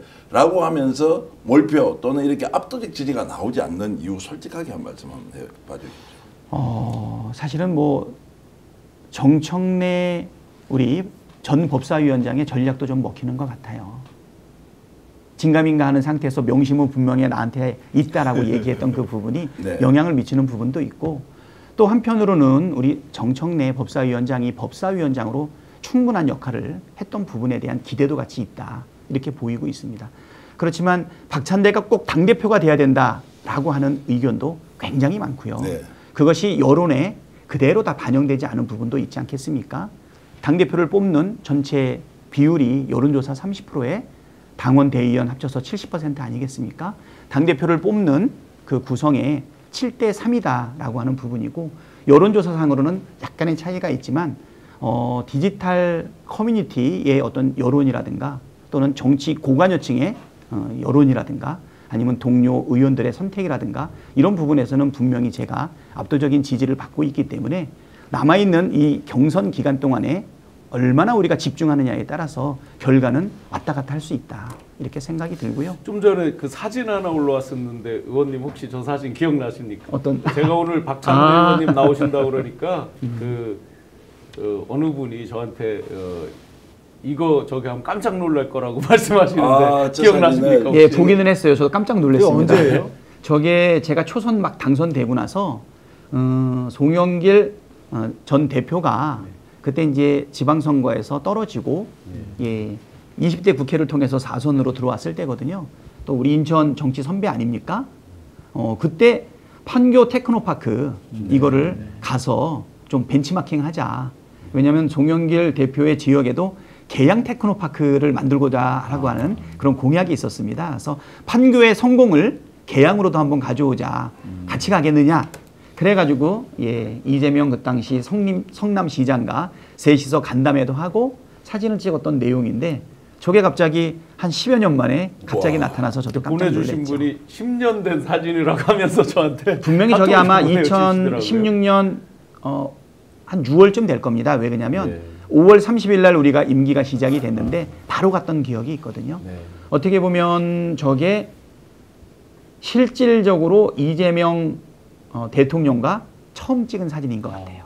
저 당시에는 그러면 송영길 인천시장이었습니까? 아닙니다. 당대표 재선에 실패하고 재선에 실패하고 네네 4선 의원으로 다시 돌아왔던 평의원이었죠. 평의원 때 그래도 이제 정치적 레벨로 보면 송 대표가 좀 더 위에 있는 선배인 셈이네요. 그렇죠. 아무래도 저 때까지만 해도 성남시장으로서의 충분한 역량들은 보여줬지만 아직은 기초단체장 수준이었죠. 아주 주목받기 전이고요. 저 때는 내가 볼 때 2010년도에 성남시장이 되고 나서 그때 성남시의 그 어려웠던 재정을 해결하고 지방행정가로서의 능력을 막 보여줬고, 저 때가 2016년이니까 2014년에 재선하고 한 3년 차 될 때죠. 아직은 그렇게 큰 주목을 못 받았는데, 저 이후에 어떤 사건이 있냐면 8월 달쯤에 단식을 한 번 한 적이 있습니다. 그때 박근혜 네. 정권의 지방재정, 그다음에 복지예산과 관련해서 물러서지 않고 금식으로, 아니 단식으로 저항할 때가 있었는데, 그게 이제 제가 두 번째 거기 지지하러 가서 두 번째 만남이 있었던 거죠. 송영길 대표가 지금 엄청나게 열심히 선거운동을 하고 계신 것 같은데, 소나무당 대표인데 민주당 당대표 경선에 엄청 적극적으로 지금 뛰고 있더라라는 소식은 들으셨습니까? 사실 저 사진은 세 사람은요, 공통점이 하나 있습니다. 의원회관 818호의 주인이라는 거죠. 그러네. 제가 지금 들어가 있는 818호가 전 주인이 이재명 대통령이고요. 네. 그 전 주인은 송영길 대표입니다. 그 전에도 주인들이 좀 있었습니까? 818호가요? 그 전에는 잘 모르겠어요. 아. 근데 사실 송영길 대표로부터 전화가 왔는데 818호로 들어가게 됐다며. 그래서 우와. 그렇다 그랬더니 그 방 소중한 방이다. 자기가 4선 의원으로 다시 복귀하고 나서 818호의 의미 때문에 자기가 그 방을 지정해가지고 얻은 방이다. 그래서 무슨 의미입니까? 그랬더니 김대중 대통령님 서거일이라고 얘기를 해요. 예. 김대중 대통령의 그 뜻을 기리면서 818호를 특별히 지정해서 들어갔고, 거기서 4선 국회의원으로 들어가서 그 이후에 당대표가 됐죠. 송영길 소나무당 대표가 윤석열 정권 무너뜨리는데 혁혁한 공을 세운 거는 알고 계시죠? 네. 그런데 민주당에서는 약간 배척받는 분위기 있었던 것도 또 알고 계시죠? 아무래도 이제 소나무당을 별도로 만드셔서 예. 민주당의 우군으로서의 역할을 하기는 했지만 완전히 우리 민주당은 아니다 보니까 사실 조국혁신당과 민주당의 관계 그거보다야 훨씬 밀접하죠. 예. 하지만 같은 당으로서의 완전 동지 관계하고는 조금 다른 스탠스가 있었기 때문에 그런 것 같고요. 저는 개인적으로는 뭐 존경하는 선배이시고 또 지금도 서로 소통을 잘 하고 있고요. 또 한편으로는 저를 열심히 돕고 계신 이유는 어려움을 겪고 있을 때 계속 연락을 하고 찾아뵙고 그랬었죠. 광주에서 출판기념회 할 때 남들 가지 않을 때 거기 가서 축가를 2곡이나 불렀던 그런 경험도 있고요. 법원 앞에서 사실 텐트를 쳤고 농성할 때도 그런 갔던 경험이 있습니다. 아마 송영길 우리 전 대표는 제가 처음 인천에서 정치를 시작할 때 이미 그때 인천시장이셔가지고 인천의 정치 선배로서 여러 가지 저한테 영향을 많이 미쳤던 분이죠. 저도 한 말씀 좀. 예, 말씀하십시오. 사실 저는 이렇게 저 팬이에요. 제가요? 처음 이렇게 뵙는 거예요. 아, 네. 우리 저는 많이 뵙습니다. 공개적인 자리에서 사석에서 인사만 몇 번 드리고 이렇게 만나 뵙게 해서 반갑습니다. 그리고 저는 지난 원내대표 시절 너무나 인상적이고 감사하게 지켜봐서 항상 이렇게 뵈면 진짜 수고하셨다. 정말 감사하다. 이런 말씀 꼭 드리고 싶었습니다. 정말 감사했습니다. 예. 저도 이상호 기자님 좋아하고 존경합니다. 사실 저는 2004년부터 정청래 의원이랑 되게 친하게 지내왔어요. 친하다는 그 표현보다는 제가 삼성 엑스파일 보도하고 정말 힘들 때 먼저 전화해서 사측의 무리한 징계 그리고 좌천 이런 거를 규탄해 주셨고 정말 고마운 인연이 20여 년 지속되고 있는 분입니다. 정청래 의원은 관록의 정치인으로 이렇게 경륜 그리고 스타성까지 겸비한 사실 체급으로 따지면 엄청난 사실 거물급 정치인이고 솔직히 말씀드리면은 박찬대 의원은 사실 우리 성남에서 시작한 우리 대통령께서 그러신 것처럼 중앙 정치에서 시작하시지 않았잖아요. 솔직히 말씀드리면 저는 존재에 대해서 이 정치인이 대단히 능력 있고 주목할 만한 사람이네라고 최고 시절부터 집중적으로 주목했던 것 같아요. 죄송합니다만. 근데 저뿐만이 아닐 거라고 생각해요. 지난 한 4, 5년 동안 사실상 중앙 정계에서 큰 역할을 맡으시면서 주목도가 많이 올라간 분이라고 생각하거든요. 그러면서 많이 감동의 포인트를 제공해 주셨는데 짧은 시간에 이렇게 큰 관심을 받고 물론 삼선이면은 뭐 중진이십니다만 전국적인 지목을 받고 중앙 정치의 어떤 거목으로 평가받는 짧은 시간이었다라고 보는데 그건 어떤 부분들이 국민들로 하여금 그런 부름을 이끌어냈다라고 스스로 평가하시는지 좀 궁금합니다. 사실은 정치하는 사람들이 정치적 계산이라든가 또는 전략이 없다라고 하는 것을 믿지는 않겠지만 저는 사실 정치적 계산이 없는 편입니다. 정치적 계획도 이제는 가져나가야 되겠지만 간단한 예를 든다라고 하면 저한테 주어져 있는 그 역할과 소명에 충실하지 않았나, 진정성을 가지고 하지 않았나. 저가 정치를 시작하게 된 첫 번째 계기는 2009년 5월 말에 노무현 대통령의 노제에 참석을 했었습니다. 그때는 개업 회계사였거든요. 잘 나가던 회계사였죠. 아무래도 경제적으로 막 성장하고 있을 때고 거의 사업 시스템을 완성할 때였기 때문에 그물을 다 짜놓고 그물을 그물에서 이제 고기만 건지면 그런 상태였던 것 같아요. 제가 3일 회계법인을 나와서 금융감독원을 다녔었거든요. 그리고 회계법인을 창업해가지고 최대 주주로 한참 7년, 8년 정도 일할 때였으니까 그때 2009년 5월 말에 노무현 대통령 서거가 있어서 노제가 있었습니다. 거기에 내가 꼭 한번 참석해야 되겠다라고 참석을 했는데 그때 충격을 좀 많이 받았던 것 같아요. 연구차에 손 한번 올려본 게 노무현 대통령하고의 첫 조우였습니다. 정신을 차려보니까 다음 날이었고 인천에 있는 집으로 내려오면서 민주주의 최후의 보루는 깨어있는 시민의 조직된 힘이라는 그 말이 계속 머리를 떠나지 않았습니다. 그래서 나는 시민의 삶을 살았는가? 시민은 어떤 존재인가? 또 조직된 힘은 무엇인가? 그래서 인천에 있는 시민운동 단체를 찾아다니면서 그들과 함께 교류를 하기 시작했는데 큰 깨달음을 하나 얻었어요. 그때까지 제 관심사는 오로지 비즈니스 성공이었던 것 같아요. 이제 막 개업을 해가지고 회계법인을 설립하고 최대 주주로 활동하다 보니까 비즈니스만 온통 관심이 있었는데 우리 인천이라고 하는 공동체의 문제를 같이 고민하고 그거를 풀어나가기 위해서 모이는 그 시민들과의 교류가 돈 버는 재미보다 더 좋더라고요. 푹 빠졌던 것 같습니다. 2년 반쯤 경과했을 때 정치를 해야 되겠다는 결심을 했습니다. 더 많은 권한과 책임을 가지고 공동체의 문제를 해결할 수 있는 분명한 수단은 바로 정치다. 그래서 저는 정치를 하겠다고 바로 결심을 하고 그리고 바로 컷오프가 됐던 것이죠. 좀 엉뚱합니다. 마음이 동하는 대로 이것이 옳다 또는 누군가 나한테 영향력을 주게 되면 그 영향력에 쉽게 감동하는 것 같아요. 운이 좋았던 것은 나쁜 길로 빠지지 않고 계속 그 마음을 유지했던 것 아닌가 생각이 들고요. 2012년에 공천 실패 이후에 아까 말씀하신 것처럼 4년의 시행착오는 있었지만 2016년에 당선이 됐는데 그것도 저한테는 굉장한 감동이었어요. 제가 당선된 그 지역은 민주당으로서는 단 한 번도 당선되지 못한 이해하기 어려운 인천의 엄지였거든요. 저의 전 국회의원은 황우여였습니다. 그 전에는 서한샘이었습니다. 서한샘이 신한국당의 의원이었는데 김대중 대통령을 따라 새천년 민주당으로 왔다. 그 당시 듣보잡인 황우여한테 발목이 잡혔고요. 황우여는 그 이후에 5선까지 하게 됐습니다. 그 어려운 지역에서 안철수가 탈당하면서 국민의당을 만들어서 호남표를 다 가져간 그 상황에서 제가 당선이 됐는데 214표 차이로 당선이 됐거든요. 그 저의 당선으로 우리가 한석 차이로 1당이 됐고 그 1당으로 정세균 의장님을 만들었고 그리고 탄핵안을 올려서 촛불혁명을 한번 완성했던 그런 경험이 있거든요. 그러니까 제 마음속에 그 외침에 제가 순수하게 반응을 했더니 정말 기적적으로 운 좋게 하늘의 도움으로 당선도 되고 그리고 주권이 국민에게 있다는 것을 확실하게 한번 경험하고 나니까 내 마음의 소리를 따라서 가는 것이 어떤 나의 정치적 전략이나 계산보다 뛰어나다는 생각이 있었던 것 같아요. 그러던 와중에 제가 첫 번째 선택한 정치인이 바로 이재명이었습니다.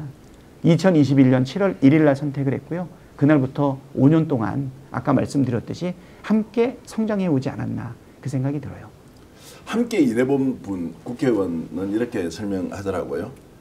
야, 잘 몰랐는데 그냥 착한 도련님 또는 정말로 사람 괜찮은데 일을 해보니까 매우 전략적이다. 그리고 실제로 말을 책임지고 끝까지 행동으로 결판 보는 것은 박찬대 의원을 만나고 난 뒤에 가장 큰 행운은 그런 것이었다라고 제가 직접 의원한테 들었습니다. 그런데 문제가 대중들이 잘 모른다는 거예요. 당원들도 이런 내용을 이제 잘 모르는데 이 짧은 기간에 이 박찬대 의원이 가지고 있는 이 역량을 이제 검증을 해야 어쨌든 시험에 통과하는 거지 않습니까? 네, 그렇습니다. 왜 그렇게 잘 안 알려졌습니까? 대통령한테 너무 가려 있어서 그렇습니까? 그런 부분도 있었고 사실 저는 감독 역할이라고 생각을 했거든요. 같이 뛰니까 플레잉 코치라고도 표현하지만 감독은 자기가 스포트라이트를 받진 않죠. 팀이 승리하기 위해서 전략을 짜고 그 전략에 맞는 선수를 선발해서 그때그때 전술을 운영하는 것 아니겠습니까? 법사위원장도 누구를 세워야 되는가? 과방위원장은 또 누구를 세워야 되는가? 또 예결위원장은 누구를 세워야 되는가? 저는 법사위원장 정청래를 세울 때도 고심이 많았습니다. 반대하는 의견들도 많았기 때문이죠. 예. 그렇지만 제가 결단하고 우리 170명의 의원들을 설득해서 통과시켰죠. 그 정청래가 법사위원장을 관여 잘할 것인가? 저의 전략적 판단이 있었는데요. 독이 될지 약이 될지 사람들이 굉장히 궁금해했지만 독도 약도 아니었고 저는 감히 보약이 됐다 이렇게 얘기를 합니다. 최민희도 재선위원인데 상임위원장 하는 게 쉬운 일은 아니거든요. 거기다가 김현을 간사로 붙였습니다. 독하게 싸우는 두 여전사 한 팀으로 묶었을 때 과연 시너지가 날 것인가, 내분이 일어날 건가 걱정을 했지만 방통위의 그 파행과 무도한 일에 똘똘 뭉쳐가지고 끝없이 투쟁하고 싸우고 함께 해가지고 결국은 공영방송 MBC 지키지 않았습니까? 예결위도 그렇습니다. 예결위가 국회 선진화법이 만들어지고 난 이후에 처음으로 입법부가 예결 심사 기능을 완료해서 10월 말까지 예산을 통과시켰습니다. 우리 국회는 단 한 푼도 증액할 수가 없거든요.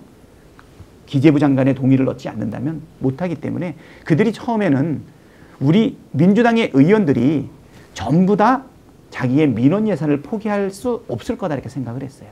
근데 우리는 예비비 4조 8천억을 세운 그 예비비 중에 2조 4천억을 과감하게 깎아냈거든요.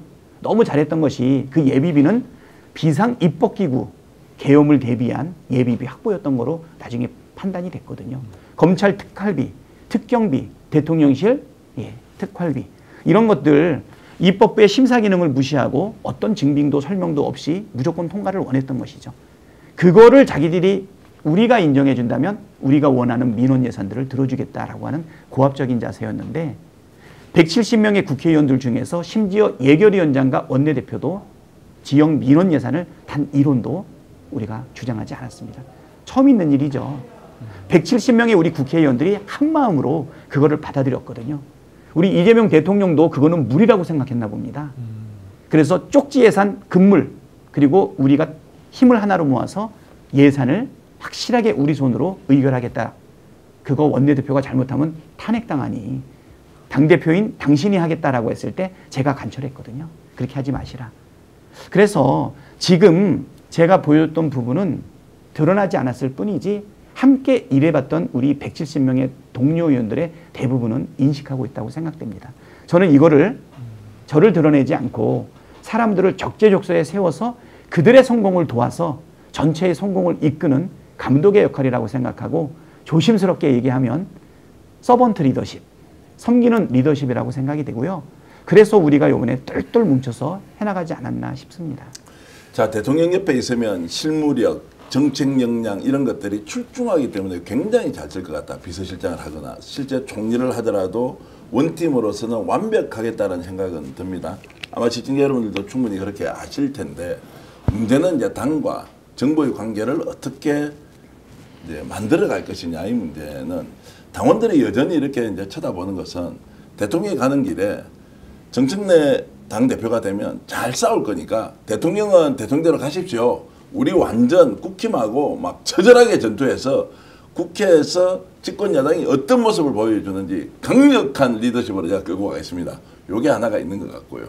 박찬대 이제 원내대표가 만약 당대표가 되면 원팀으로 가기 때문에 매우 호흡이 잘 맞을 것 같지만 혹시라도 삐그러지는 상황이 오면 야, 이 대통령 보호해야 되는데 오히려 바깥에 싸우기에는 한계가 있는 거 아니냐라는 것이 제가 당원들한테 듣는 지금 이제 집단지성이 발현되기 전에 솔직한 고민인 것 같습니다. 그러면 당청 관계를 원팀으로만 강조하는 것이 정답이냐? 아니면 그 측근들이 대통령한테 어떤 식으로 보고하는 것을 막아내야 되는 일도 있지 않습니까? 독립적으로 이제 당이 가야 되는 이런 부분에 대해서 정리 한번 해주시죠. 저는 원팀이라고 하는 것이 무조건 주종관계로 가는 것은 전 아니라고 생각합니다. 부부간에도 지금 우리 신혼여행이라고 생각을 한다 그러면 우리 막 결혼하지 않았습니까? 그것도 온갖 고난을 이겨내고 주변의 반대에 무릅쓰고 나서 정말 성공적으로 결혼을 했어요. 서로의 주장과 또 필요하다 그러면 권리를 서로 내세울 수 있겠지만 지금은 서로 양보하고 서로를 도와서 가정을 온전히 세워야 되는 것 아닌가 싶습니다. 이거 어떻게 만든 이재명 정부입니까? 국민 주권 정부입니까? 특히 저는 믿음이 있습니다. 이재명 대통령이 잘하실 거라고. 근데 제가 말씀드렸듯이 이재명 대통령 저번에 30일 만에 기자회견 했는데 많은 분들이 칭송했지만 저는 마음이 짠했습니다. 그때 국무총리가 임명됐습니까? 뭐 내각이 있었습니까? 혼자 힘으로 취임하자마자 며칠 만에 G7 가가지고 그 세계 정상에 그 정상들과 어울리는 그 모습을 보니까 민주공화국 대한민국이 돌아왔다라고 하는 그 칭찬도 받았죠. 또 노동자 출신의 브라질 룰라 대통령을 만나는 걸 보니까 상당히 감동적이었습니다. 30일 만에 추경안 만들어가지고 통과시키지 않았습니까? 그 다음에 우리 주가지수 5천 만들겠다. 그래서 이번에 상법도 적극적으로 같이 통과시키지 않았습니까? 제가 볼 때는 너무 잘해서 지금 실질적으로 성과로 증명된 것은 없지만 주가지수도 2,600에서 3,100까지 올라가고 환율도 안정적이에요. 하지만 경제 전문가인 제가 볼 때는 이럴 때일수록 더 위험합니다. 우리가 실물로 실질적인 성과로 뒷받침을 해줘야 되거든요. 대통령께서 이렇게 얘기했어요. 30시간이었으면 좋겠다. 그럼 제가 밖에서 막 싸우고 대통령 혼자 30시간 일합니까? 나는 대통령이 그 원하는 그 6시간 그거 내가 해주고 싶어요. 대통령이 모자란다는 그 6시간 내가 해주고 싶습니다. 저도 잘 싸우는 사람입니다. 한 번도 진 적이 없어요. 원구성부터 지금까지. 그 무수히 많은 민생법안, 개혁법안, 탄핵안, 특검 계속 우리가 좌절할 수 있었지만 한 번도 포기하지 않고 저쪽에서 끔찍하게 생각하는 그 단어 따박, 따박, 따박따박 하지 않았습니까? 4월 4일 날 헌법재판소가 갑자기 의결을 할 수 있었던 가장 결정적인 일들은 우리 국민들이 지켜주신 거지만 저도 공헌했다고 생각하는 것은 3월 29일인가요? 4월 1일까지 마은혁을 임명하지 않는다면 최후의 수단을 쓰겠다. 그 최후의 수단 다 알지 않습니까? 남은 국무위원들, 헌법재판소 이렇게 한다라고 하면 최후의 수단을 쓸 수밖에 없다. 그 서울의 봄인가 그 영화에 보면 마지막 그 결정이 있죠. 픽션이긴 하지만 수방사 사령관이 중앙청에 그 구테타 세력한테 포를 쏠 것인가 말 것인가 그러한 고민으로 제가 결단을 내리고 선전포고를 했거든요. 그런데 4월 1일 오전 11시에 4월 4일 날 예, 한다고 했죠. 그거는 뭐냐면 유순해 보이지만 제가 했던 말은 반드시 지켰고요. 따박따박 해나갔거든요. 그것이 난 먹혔다고 생각이 됩니다. 저는 이 원팀은 지금 이 신혼기간에 꼭 필요하다고 봅니다. 네. 예전에는 대통령을 향해서 날라오는 화살 내가 맞겠다. 아니면 단 한 대라도 대신 맞아주면 좋겠다 하는 거에 비해서 내가 일을 같이 하겠다는 게 얼마나 좋습니까? 저는 지금 서로에 대한 믿음을 가지고 가는데 대통령은 일해라. 나는 싸운다. 난 그건 안 맞는다고 봅니다. 싸워도 같이 싸우고 일하는 것도 같이 일해야 되는 것 아닌가. 우리 정청래 우리 후보님도 분명한 투쟁성을 가지고 국민들의 마음을 시원하게 해줬지만 야당 때는 그걸로 어쩌면 족할지 모릅니다. 하지만 우리는 정부 여당 아닙니까? 저는 유능한 개혁, 나이스한 개혁을 통해서 나이스한 개혁이 이루어지게 되면 민생도 경제도 통합도 그 안에서 이루어진다고 봅니다. 분리되지 않는다고 봅니다. 이번에 상법 통과시키지 않았습니까? 얼마나 신뢰자산과 기대가 올라갑니까? 저는 일하면서 싸우고 싸우면서 일한다고 하는 그것이 나는 정부와 여당이 함께 해야 될 부분이라고 생각이 돼서 구분하는 것은 적절하지 않다. 자, 그럼 내란특별법 좀 여쭤보겠습니다. 네. 지금 언제 내란특별법 통과시킨다라고 스스로 지금 판단하고 있습니까? 당대표가 되었습니다. 내란특별법 중에서 제일 좋은 거는 자, 여러분들 공익제보하세요. 감행해 주겠습니다. 네. 법이 허용하는 범위에서. 두 번째, 윤석열은 절대로 영원히 사면되지 않는다라는 것에 대해서 호응이 엄청 좋은데 혹시 역풍 생각하면서 이번에 공약만 해놓고 실제 안 하는 거 아닌가요? 그럴 리가 있습니까? 역풍이 왜 생깁니까? 이 법안 들어가 있는 아까 5가지, 6가지 예. 사면 안 해준다. 예. 그다음에 보조금 회수하겠다. 예. 금융치료라고 시중에서 얘기하지 않습니까? 거기다가 우리가 직위원도 경험하고 조의대도 경험하지 않았습니까? 검사를 못 믿어서 우리가 특검을 세우는 거 아니에요? 그럼 재판부는 어떻게 할 거냐? 특별재판부 필요하다. 이거 다 누가 의견 낸 줄 아세요? 다 국민들이 낸 겁니다. 예. 많은 분들은 제가 대표 발의했기 때문에 제 머릿속에 나왔다고 생각하지만 12월 3일 내란이 터지고 나서 6월 3일 대선 승리까지 나왔던 모든 의견을 모아가지고 낸 겁니다. 여기에 역풍이 어디 있습니까? 언제 통과됩니까? 통과는 최대한 빨리 시켜야 되겠죠. 최대한 빠른 게 언제입니까? 뭐 올해 안에 해야 되지 않겠습니까? 올해 아닙니까? 9월 아닙니까? 9월 안까지 지금 이제 아니 뭐 때문에 그러냐면 예. 특검을 해야죠. 예. 지금 내란 특검, 김건희 특검, 최혜병 특검이 지금 동시에 돌아가고 있지 않습니까? 예. 이 특검의 결과를 기초로 해서 사실은 또 헌재의 판단도 있을 수 있는 부분이고 그리고 이 법이 논란이 없이 완벽하게 정합성을 갖고 있는 법이라고 생각하진 않습니다. 예. 논란은 당연히 일어나겠죠. 일단 소급 적용해야 되지 않겠습니까? 예. 또 사면권 이건 대통령의 고유 권한인데 입법부에서 사면권을 제한한다라고 했을 때 이것도 논란이 발생할 거죠. 저는 민주공화국 대한민국 다시는 내란이 불가능하게 만들기 위한 이 법을 내지 않았습니까? 저는 국힘당이 이 부분에 대해서 지금 반발하고 있죠. 나는 이것은 자멸하는 길이라고 봅니다. 오히려 이 법을 통해서 강력하게 압박했을 때 이 부분에 대해서 그들이 정말 심사숙고하고 나는 개가천선해야 된다고 봅니다. 그것이 바로 우리가 포기할 수 없는 협치의 마지막 길 아닌가 생각이 되고요. 나는 논란이 되는 이 법을 내서 국민의 앞에서 역사 앞에서 이 법이 과연 적절한 것인지 아닌지 옹호할 것인지 반대할 것인지 국민 앞에서 심판하자 이런 입장이고요. 그런 충분한 국민의 의견을 듣고 난 다음에 의결해도 충분하다 생각이 됩니다. 의견은 충분히 됐대 기본 방향은 절대 포기하지 않는다. 절대 안 하죠. 절대 저는 안 한 번도 뒤로 물러난 적이 없습니다. 다만 시간을 조금은 참아내고 인내한 적은 있습니다. 아시다시피 대통령 탄핵을 12월 14일 날 하지 않았습니까? 그리고 직무대행을 권한대행을 한덕수가 했죠. 한덕수한테 헌법재판관 3명을 임명하라고 분명하게 경고를 했는데 한덕수가 2번, 3번을 거절합니다. 지체 없이 저는 탄핵안을 올렸고요. 그 탄핵안을 올리는 과정 속에서도 우리 당내에 반대가 엄청 많았습니다. 그렇지만 그거는 신속하게 탄핵을 했고요. 그 이후에 김건희에 대한 불기소 처분을 했던 무혐의 처리를 했던 중앙지검장 이창수와 3명의 감사원장에 대한 탄핵안을 12월 4일 날 올렸는데 그것도 논란이 많았습니다.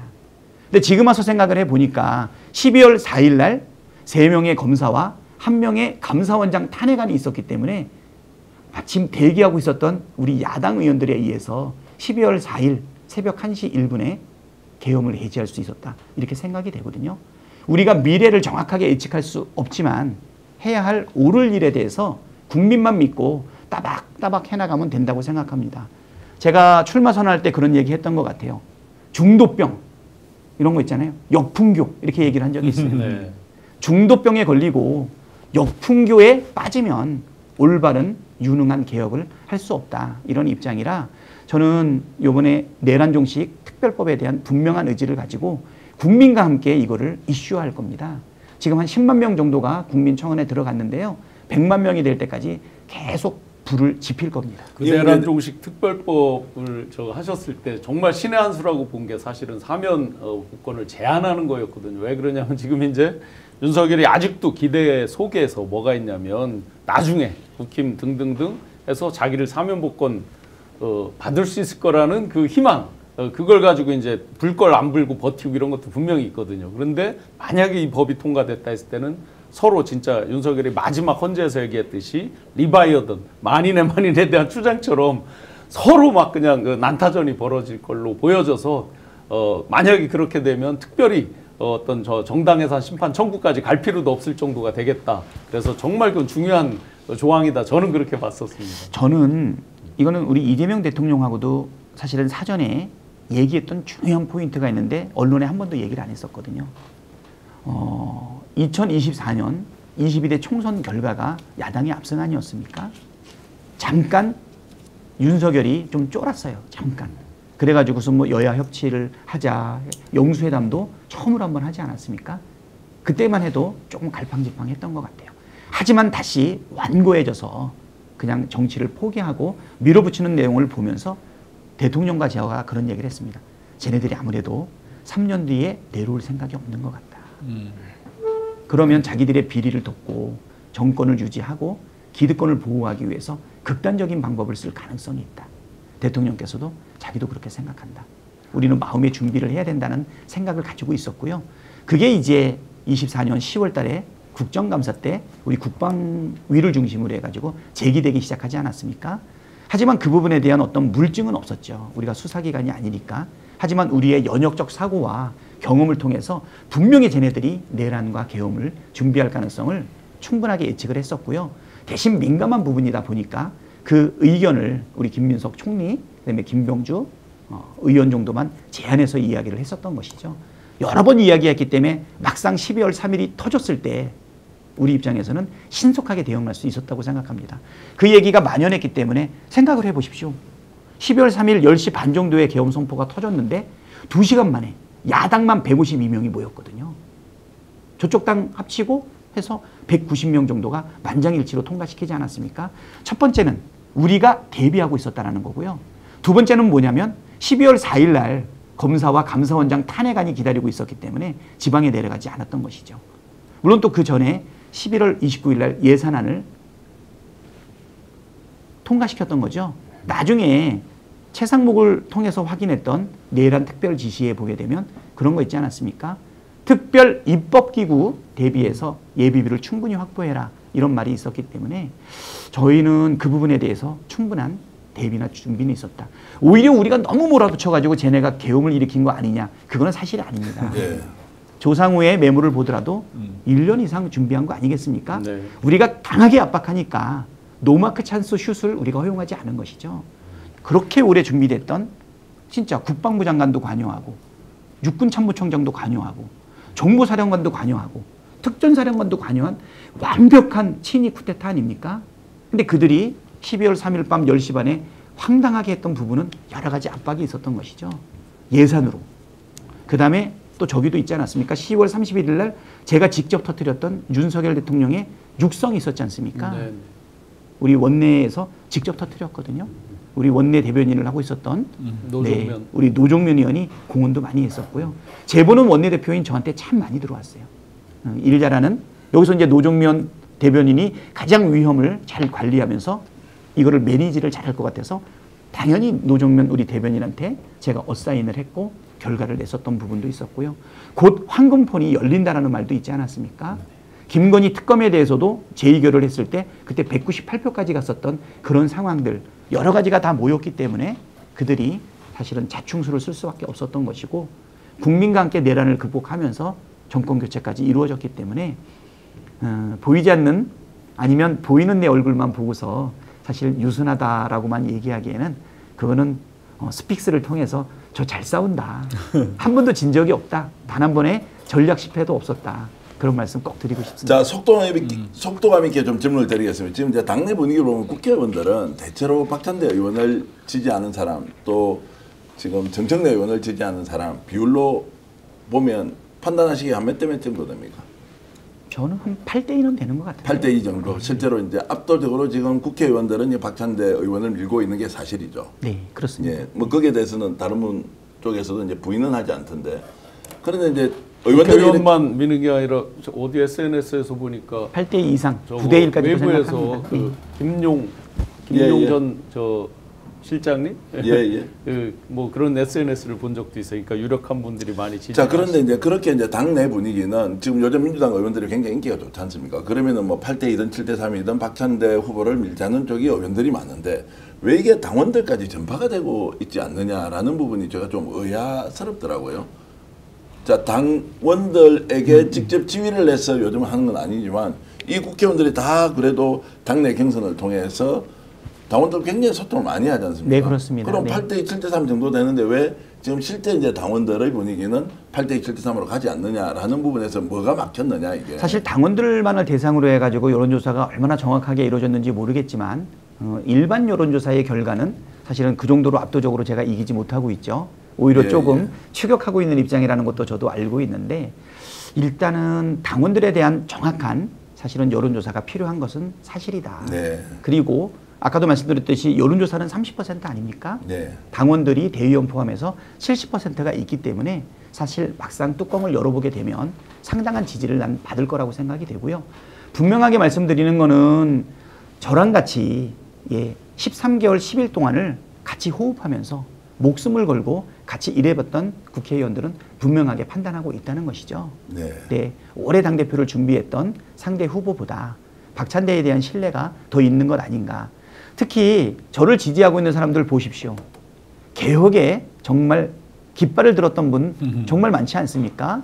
김용민, 박성준, 그렇죠? 물론 그 두 사람은 저의 수석 부대표였기도 합니다. 거기다가 우리 노종면, 그렇죠? 박선원, 김용만, 그 다음에 김태선. 사실 가끔씩 이 전당대회 관련해 가지고 회의를 하게 되면 의원들이 정말 많이 모입니다. 네. 뭐 지지하는 사람이 30명이냐 이렇게 하는데 훨씬 많고요. 훨씬 많습니다. 그런데 왜 이게 당심으로 연결되지 않느냐 좀 지켜보실 필요가 있다고 생각이 네. 됩니다. 정확하게 반영이 되는지 여부는. 근데 분명한 것은 뭐냐면 국회의원의 마음과 당원들의 마음이 다르지 않다는 겁니다. 지금 말씀하신 것처럼 지금 국회의원들 당원들이 경선으로 대부분 뽑지 않았습니까? 당원들의 마음은 국회의원들의 마음과 다르지 않다. 또 당원들의 마음은 또 민심과 다르지 않을 것이다. 다만 이것이 반영되는 데는 사실 리드 타임 필요하지 않나. 전달될 때까지는. 그리고 저 6월 23일 날 출마 선언했습니다. 오늘 7월 15일 아닙니까? 아직 20일이 안 됐어요. 이 짧은 기간 동안에 뒤집어졌다는 말을 들을 정도로 맹렬하게 사실은 전진하고 있다는 것을 말씀을 드리고요. 앞으로 남아있는 3주를 지켜보시면 어쩌면 최근에 우리 이재명 대통령님이 전당대회에 나올 때 확정적인 예상과 다르게 누가 되는지 흥미진진하게 볼 수 있고요. 저는 이 부분이 주권자이고 우리 당의 주인인 당원들이 굉장히 흥미있어하고 잔치를 벌이는 재미 아닐까. 또 이렇게까지 얘기하지 않습니까? 정청래가 되든 박찬대가 되든 괜찮다라고 하는 분들도 꽤 있으세요. 네. 정청래가 반드시 돼야 된다는 분도 있고 박찬대가 반드시 돼야 된다는 분도 있는데 저는 그들이 박찬대와 정청래를 관찰하면서 어떤 일꾼이 또는 어떤 모습이 더 일 잘하는지 홍보하고 프레젠테이션 하는 것을 보면서 행복한 선택을 할 수 있는 전당대회가 됐으면 좋겠다. 제가 오늘 이 스펙스가 굉장히 중요한 것 같아요. 내일 당장 이제 내일 아침부터 투표가 시작이 되거든요. 권리당원들.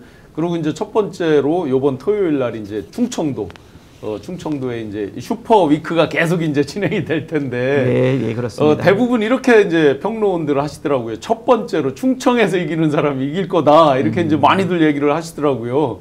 그런데 정청래 의원께서는 충남 금산 출신이고 대전에서 이제 고등학교를 나오셨어요. 네, 그렇습니다. 그러니까 충청의 아들 하면서 이제 강력히 이렇게 지금 포문을 열고 계신데 충청 공략에 대한 어떤 전략 이런 게 따로 있으세요?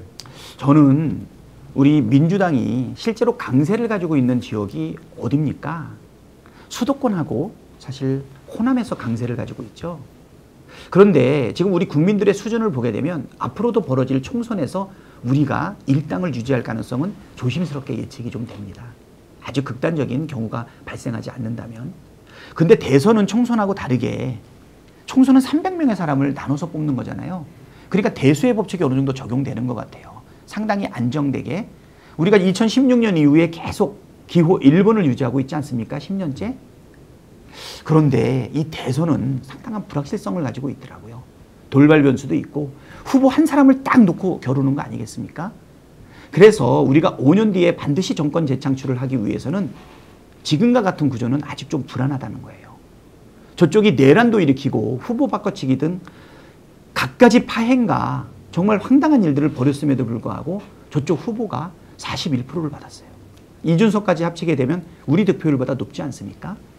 저는 그래서 우리 민주당이 계속적으로 정권을 재창출하고 민주개혁, 진보의 지향과 함께 보수 중도까지 통합해 나가지 않으면 위험하다. 이런 생각이 듭니다. 그래서 저는 지역적으로는 수도권과 호남을 뛰어넘어서 충청이 안정적인 지지세로 만들어야 될 텐데 충청 그러면 캐스팅 보터 지역이고 중도 지역이라고 할 수 있지 않겠습니까? 물론 지역 연고를 정청래가 가지고 있지만 저는 충청도 분들이 이 중도 확장에 있어가지고 어떤 얼굴이 더 적합하냐. 지금도 당대표의 첫 번째 이유를 싸움만 열심히 해서 강력하게 싸우겠다고 하는 당대표 후보와 싸움은 기본이고 민생과 경제까지 책임져야 된다. 유능한 개혁, 나이스한 개혁을 했을 때 큰 마찰 없이 민생과 경제까지 챙길 수 있는 경제 전문가 박찬대가 낫지 않냐라고 했을 때 저는 충청의 표심을 움직일 수 있다고 생각되고요. 한 가지 제가 말씀드리면 저도 강력한 충청도 연구가 있습니다. 뭡니까?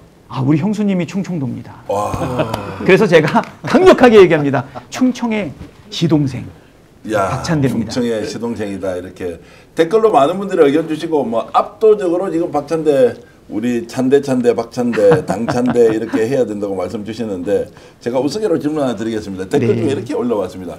야, 진행자 좀 공정하게 하라 뭐 이렇게 하는데 이 공정하게 하라는 것은 혹시 제가 불리하게 질문을 좀 드리는 것인지 아니면 유리하게 드리는 것인데 다른 분들이 봤을 때는 너무 좀 박찬대 후보께 일방적으로 좋게 하는 거 아니냐 뭐 이렇게 하시는데 아닙니다. 좀 불리하게 질문을 하는 거죠. 예. 아까도 이제 물어보는 게 좀 곤란한 질문들입니다. 예를 들어 가지고 국회의원의 지지는 많이 받는다고 하는데 왜 당심으로 연결 안 되느냐 이런 거 당심으로 연결 안 되는 게 아니다. 나타나지 않을 뿐이지. 이런 대답 아니 뭐 아주 어려운. 좋습니다. 제가 그다음에 또 하나 충청도 연고를 갖고 있는 사람을 어떻게 이기느냐.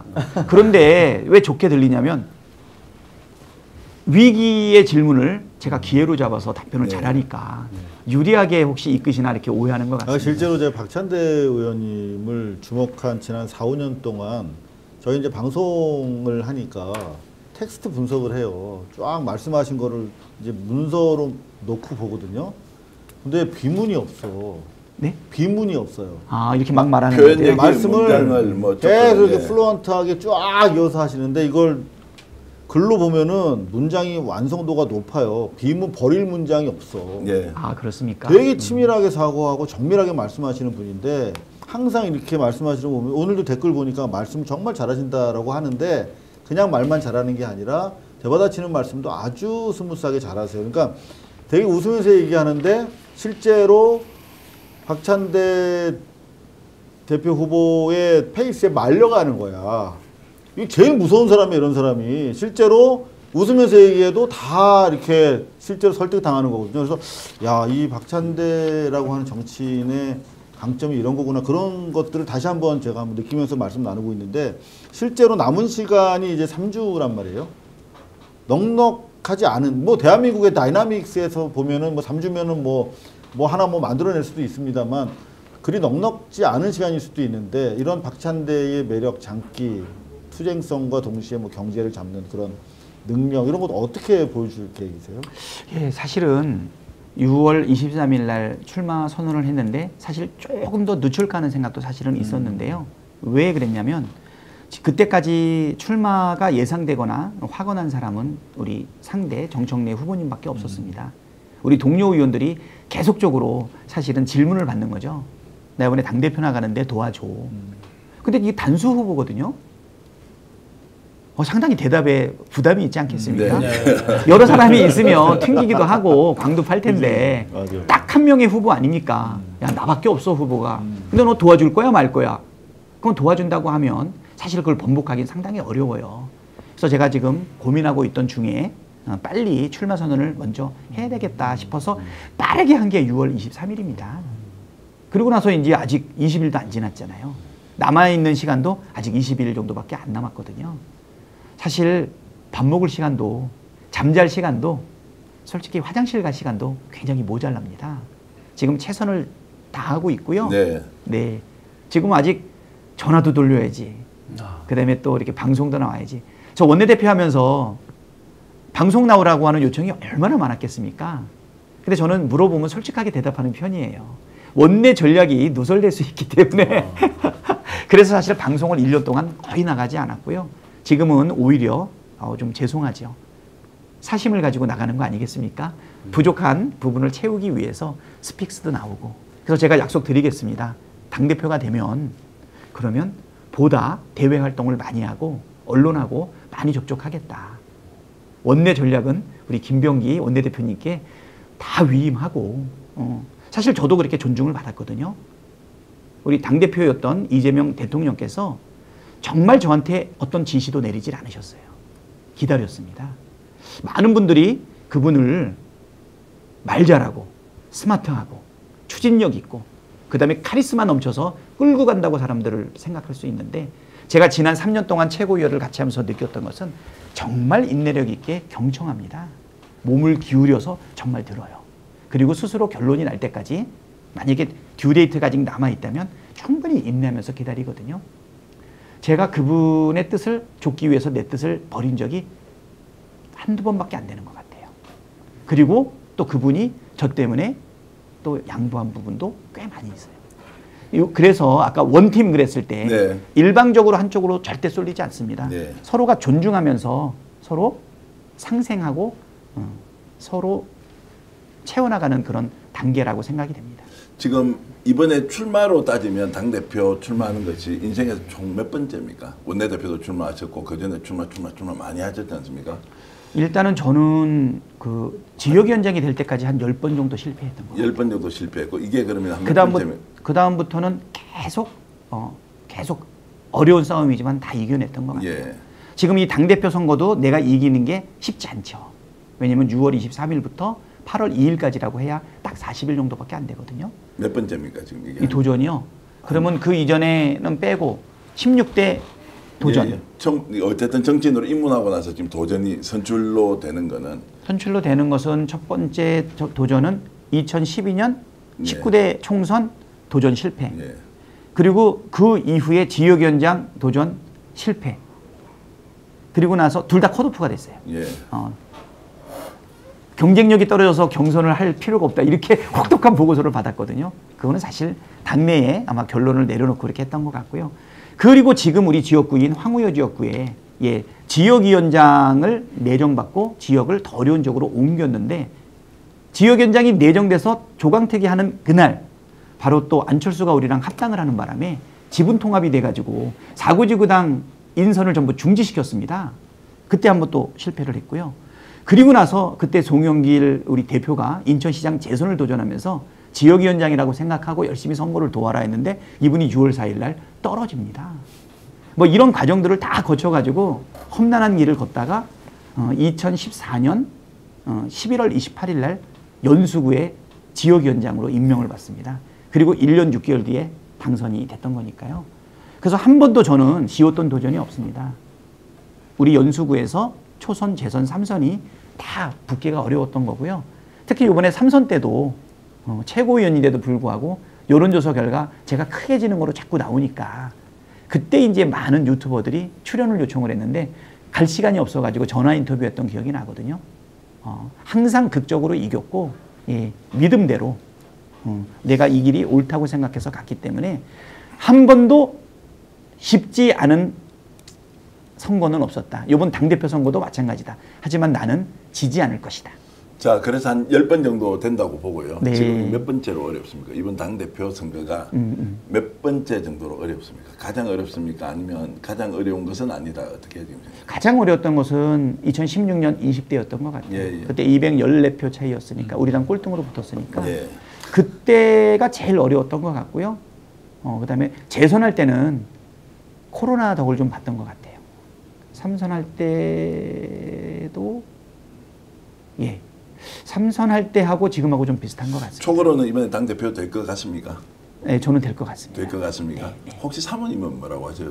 야, 될 것 같아. 이번에 무조건 나가. 됐어. 이렇게 합니까? 아니면 지금 끝까지 봐야 되겠는데. 우리 집사람은 노코멘트입니다. 저한테. 다만 사실 제가 정치적 계획을 잠깐 다른 쪽을 가진 적이 있었어요. 근데 우리 집사람은 제가 약속했던 게 뭐냐면 지역 활동하고 정치 활동에 관여 안 시키겠다고 약속을 했어요. 실제로 이제 공적 행사에 사실 이제 네. 독립적으로 이렇게 존중해주고 그것도 굉장히 감동적이더라고요. 그 얘기 또 아셨구나. 예. 사실 제가 이제 우리 집사람 허락을 받는 과정 속에서 집사람이 날카롭게 얘기하더라고요. 당신은 엉뚱한 사람이고 하고 싶은 대로 하는 사람이라 진짜 원한다면 나는 말릴 수 없다. 네. 그런데 주변의 사람들 때문에 영향을 받아서 하는 것은 허영이다. 그러면 자기는 절대 반대다 이래서 제가 일주일 동안 기도를 하고 결정을 했습니다. 기도를 하니까 더 하고 싶더라고요. 그래서 집사람한테 3가지 공약을 했는데 첫 번째는 삼시세끼는 내가 알아서 먹겠다. 두 번째는 당신 다니고 싶은 교회를 다녀라. 왜냐면 우리 시댁 식구가 다 한 교회를 다녀가지고 그래서 1년에 교회에서 50번, 추도 예배로 10번, 생일로 10번을 모이는 집이에요. 막내 며느리라 가장 큰 혜택이 그거죠. 당신이 다니고 싶은 교회 다녀라. 그리고 세 번째가 이건 내가 좋아서 선택한 거니까 정치 활동이든 지역 활동이든 나 혼자 하겠다. 그 3가지 약속을 지켰는데 원내대표가 돼가지고 깼습니다. 우리 사실 배우자 모임이 있어요. 원내대표의 배우자가 그 배우자 모임의 당연직 리더가 돼서 우리 집사람 1년 동안 고생을 했죠. 근데 우리 그 집사람이 이번에 저보고 당대표를 나가라 그러더라고요. 와, 나가라 그래요? 그냥 가만히 있어도 인천시장 되는 건데. 네. 그건 우리 인천시장보다는 당대표가 당신한테 소명인 것 같다 이렇게 얘기를 하더라고요. 자, 그래서 이제 더 어려운 질문 드리겠습니다. 당대표 되고 나서 뭐 1년 뒤에 다시 출마하거나 이런 것은 지금 현재 결정한 게 있습니까? 전혀 없습니다. 자, 1년만 딱 하는 거죠? 예, 그렇습니다. 그럼 꿈이 뭡니까? 최종적으로 저 인천시장으로 누가 봐도 따놓은 당상을 버리고 당대표로 험난한 길을 들어섰습니다. 박찬대, 정치인 박찬대는 과연 최종적인 인생의 꿈이 뭐냐라는 질문에 답변 좀 해주십시오. 저는 정치 그만둘 때 칭찬받으면서 그만두는 게 꿈입니다. 그리고 전에는 그보다 좀 더 소박한 꿈이 있었습니다. 정치를 시작할 때의 얼굴과 지금의 얼굴에 차이가 없는 거에 대해서 칭찬을 많이 받았어요. 정치를 하면서 사실은 욕심이 앞서고 그 다음에 원칙을 지키지 못하면 자기의 중심 원칙을 지키지 못하면 얼굴이 변하는 걸 많이 봤거든요. 그래서 저는 아침마다 거울을 볼 때마다 이 인상이 안 변했으면 좋겠다. 아무리 독하게 싸워도 그리고 아무리 어려운 일이 있어도 얼굴이 안 바뀌었으면 좋겠다라고 했는데 지금은 저한테 주어져 있는 소명을 다하는 게 좋고요. 목표는 분명하게 생겼습니다. 1년 뒤에 지방선거 압승입니다. 네, 그거는 이제 당대표로서 목표인 거고. 네, 그렇습니다. 그러면은 김민석 국무총리가 이제 대통령으로부터 낙점을 받았을 때 밤 12시 반 정도에 전혀 예상치도 못했는데 이재명 당선인이 전화해서 순간적으로 얼어버렸다 이렇게 얘기를 하는데 그럴 수도 있고 아닐 수도 있고. 그런데 이제 국무총리를 임명하면서 사실 이제 대통령 선거에 나갈 준비하라는 것으로 이제 저희들은 읽고 있습니다. 그럼 박찬대 원내대표가 이제 당대표로 출마한다는 것은 단순히 당대표하고 자 다음 지방선거에서 압승하겠다라는 것으로는 정치인이 설명이 충분하지 않다고 이제 보는 것이죠. 그래서 솔직히 이번에 당대표 출마하는 것은 앞으로 기회가 있으면 나도 대권에 한번 도전해보겠다라는 마음이 전혀 없느냐 아니면 그것이 소명으로 내한테 다가온다면 묵묵히 받아들이겠느냐라는 질문을 드리면 어떻습니까? 저는 하고 싶은 마음이 불같이 올라오거나 어쩌면 이것이 나한테 부름이다라는 생각이 들 때는 뛰어듭니다. 그 전에는 이런저런한 생각일 뿐인 거죠. 제가 솔직히 말씀드리면 4월 4일 날 대통령 파면되지 않았습니까? 4월 7일 날 당대표가 내려놓으시면서 제가 직무대리가 됐습니다. 그게 한 10시 반쯤 끝났을 거예요. 대표가 전화가 왔더라고요. 밥 먹기 전에 잠깐 보자고. 그러면서 똑같은 질문을 하시더라고요. 대선 이후에 뭐 하고 싶냐고. 네. 그때 제가 이렇게 말씀드렸습니다. 아무 생각이 없다. 무슨 얘기냐면 뭐 안 믿을 수도 있는데 아니 말씀 그대로 해주십시오. 굉장히 중요한 말씀이어서 12월 3일 날 계엄이 터지고 나서는 오로지 계엄 해제만 생각했습니다. 2시간 반 만에 계엄 해제가 이루어졌죠. 그 이후에는 무조건 탄핵만 생각을 했습니다. 12월 7일 날 한번 실패하지 않았습니까? 그때 어떤 사람이 저한테 뭐라고 얘기했냐면 재신임을 물어야 된다 그랬습니다. 옛날 문법이라면 감히 대통령을 탄핵했는데 가결은커녕 부결도 아니고 불성립이 일어나지 않았습니까? 저한테 묻더라고요. 전략이 있었냐? 8명을 확보했냐? 그게 대체적인 기존의 문법이었던 것 같아요. 저는 내란을 일으켜가지고 사실은 계엄을 일으킨 대통령은 국민의 이름으로 가치없이 탄핵해야 된다는 생각이었고 그거는 쉽게 동의를 받았습니다. 대신 결과는 불성립이었죠. 다른 분들은 원내대표가 끌고 가니까 사실은 탄핵소추안 올리는 거는 책임지는 일은 아니고 함께하는 일이고 탄핵의 소추 결과가 결국은 불성립이 일어났지 않습니까? 그때 저는 어떻게 생각을 했냐면 더 센 탄핵안을 내야 되겠다는 생각을 가졌습니다. 12월 14일 날 드디어 많은 사람들이 긴장했습니다. 몇 명이나 확보했냐고. 확보한 사람이 없습니다. 진짜 국민만 믿고 하늘만 믿고 던졌던 거거든요. 기적같이 탄핵이 이루어지지 않았습니까? 저는 12월 7일 날 국힘당 의원 108명을 한 명 한 명 불렀던 것이 그들의 마음을 돌이킬 수는 없었지만 오히려 그 국민과 함께 외쳤던 목소리가 저는 국민들을 감동시켰다고 봅니다. 그래서 국민들을 행동하게 했습니다. 국힘당 의원들을 국회로 오라고 했는데 국힘당 의원들은 안 들어오고 국민들이 한 200만 명이 여의도로 몰려들었다는 거 아닙니까? 그래서 오히려 계획 없었지만 나는 그것이 신념에 따른 사실은 행동이었다고 생각하고 그 이후에 파면 과정 그리고 또 조희대 그다음에 대선 그때 4월 7일 날 나한테 그 얘기를 물어봤을 때 대선이 아직도 2달이나 남아 있었거든요. 대선 후에 내가 뭐를 하겠다는 것 자체가 사실은 저한테는 아무 생각이 없어서 솔직하게 나 대선 말고는 아무 생각이 없다 이랬더니 웃으면서 아니 나한테는 좀 솔직히 얘기해보라고 딴 사람한테는 그렇게 얘기해도 나한테는 진짜 그렇게 얘기하라고 진짜다 이렇게 말씀드렸거든요. 그 이재명 대통령한테 진짜다 이렇게 말을 놓고 하신 건 아니죠? 그렇죠. 진짜입니다. 아니 갑자기 내 진짜다 이렇게 하니까 아니 우리 대통령님도 저한테 말을 안 놓으세요. 예. 끝나고 뭐 할 거야 이렇게 내가 물어보지만 항상 뭐라고 얘기냐면 끝나고 뭐 할 겁니까 이렇게 물어봐요. 그건 오히려 대통령이 어떤 구체적인 목표를 가지면 좋겠다라고 하는 것이 우회적 표현된 거 아닌가요? 아마 의사결정에 좀 참고하려고 하지 않으셨을까 싶어요. 네. 저를 어떻게 쓸 건지. 사실 우리 대통령은 큰 머슴이고 마름 아닙니까? 우리들은 작은 일꾼들이고 큰 일꾼들이 작은 일꾼들을 어떻게 잘 쓸 건지도 그것도 하나의 능력이다 보니까 아마 여러 사람을 놓고 고민을 했겠죠.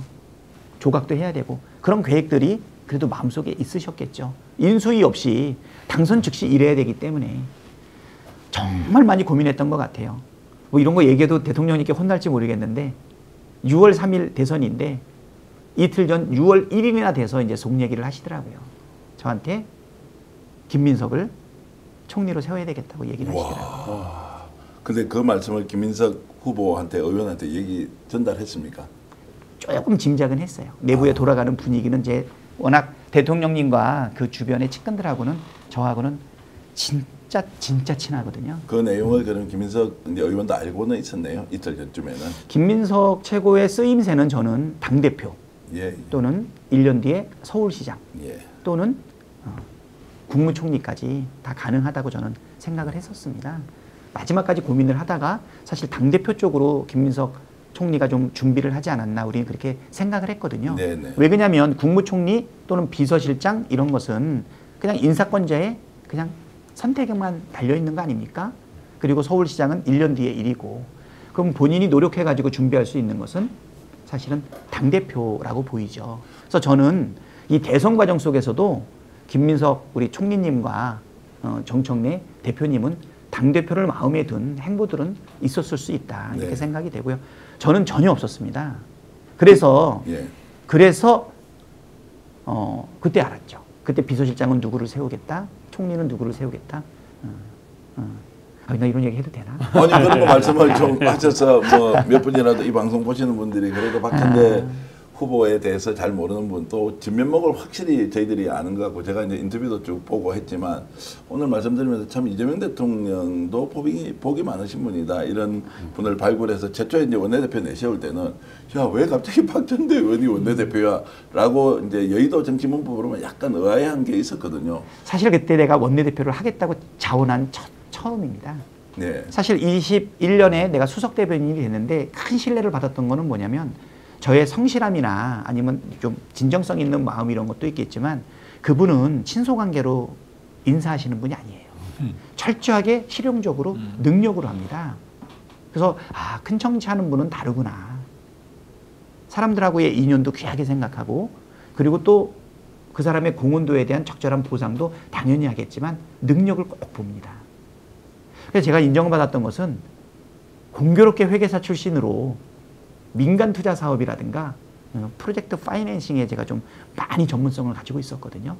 개업하고 나서 우리 KDI의 피맥이라고 하는 공공투자 관리센터가 있었고 그 다음에 국토연구원의 피코라고 하는 데가 있었거든요. 거기서 사실은 프로젝트 파이낸싱과 관련된 자문위원을 꽤 오래 했었어요. 대장동이라고 하는 좀 독특한 영역의 그 사업의 그 스킴을 제가 완벽하게 알고 있었거든요. 그래서 저는 이재명 성남시장이 했던 대장동 사업에 대해서 굉장히 리스펙트하고 있었을 때입니다. 존경하고 있을 때거든요. 그러니까 허접한 논리를 가지고서 이렇게 저렇게 마구 까는 것을 봤을 때는 너무 어이가 없었기 때문에 확신을 가지고 분명하게 다 제압을 했거든요. 거기서 아마 전문성을 좀 인정받았고 또 우리 그 이재명 주변에 측근들이라고 말하는 사람들하고의 신뢰관계도 되게 높았기 때문에 그래서 바로 대선이 끝나고 난 다음에는 최고위원 권유를 받았습니다. 최고위원을 출마해달라고. 사실 지지자들이나 이제 민주당원들은 대장동 일타 강사로서의 박찬대의 쓸모 때문에 상당히 고마워했었던. 네. 그래서 이제 사실 더 많은 관심을 갖던 부분이 있죠. 제가 이제 질문을 드린 것에 대해서 답변은 결국 당 대표 이외에는 무슨 계획이 지금 현재는 없다. 민심 하늘의 뜻대로 내가 순응할 것이다. 이제 이런 네, 그렇습니다. 말씀으로 이제 네. 하시는 거고. 지금 저한테 주어져 있는 것은 자녀 임기 1년짜리 당대표를 제가 잘 수행하는 것인데 그거는 바로 이재명 정부의 성공 그리고 정권 재창출을 해나갈 수 있는 지속 가능한 민주개혁 세력의 첫 번째 징검다리를 놓는 그 역할을 내가 한다. 그 생각을 제가 가지고 누구보다도 있습니다. 국회의원들 마음, 당원들의 마음을 잘 알고 좋은 감독으로 그리고 선수가 스타가 되게 해주는 이런 탁월한 역량을 갖고 계시지 않습니까?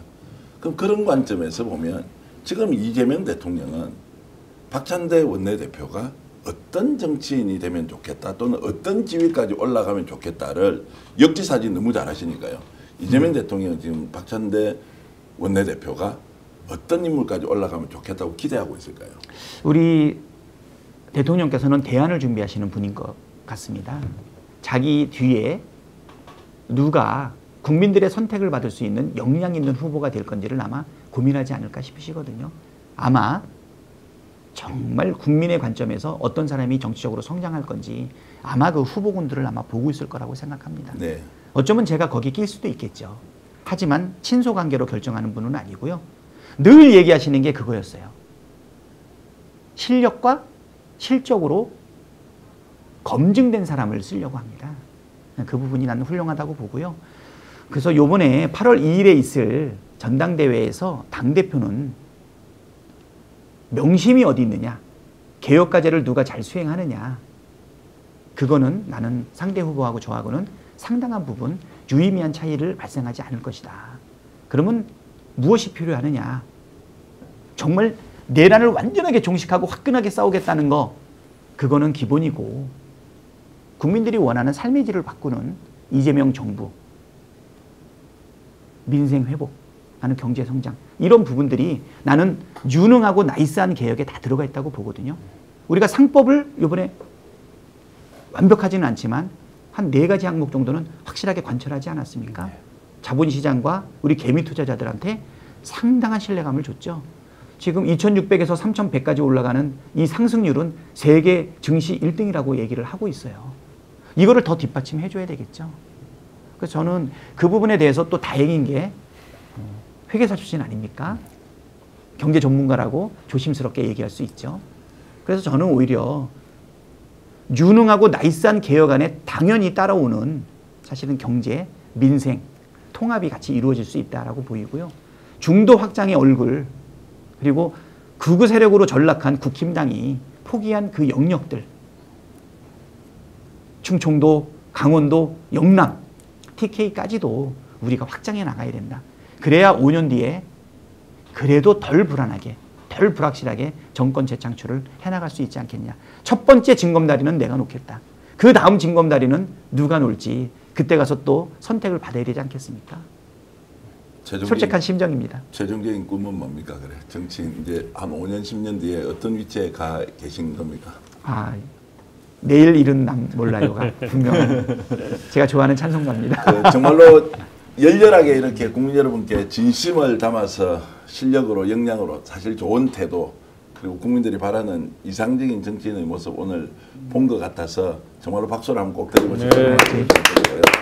여러 이제 별명이 있으시거든요. 이 저 성함으로 당찬대, 알찬대, 꽉찬대 막 있는데 이 여름에 하니까 제일 좋아하실 것 같아요. 더운데 말고 찬데로 가자.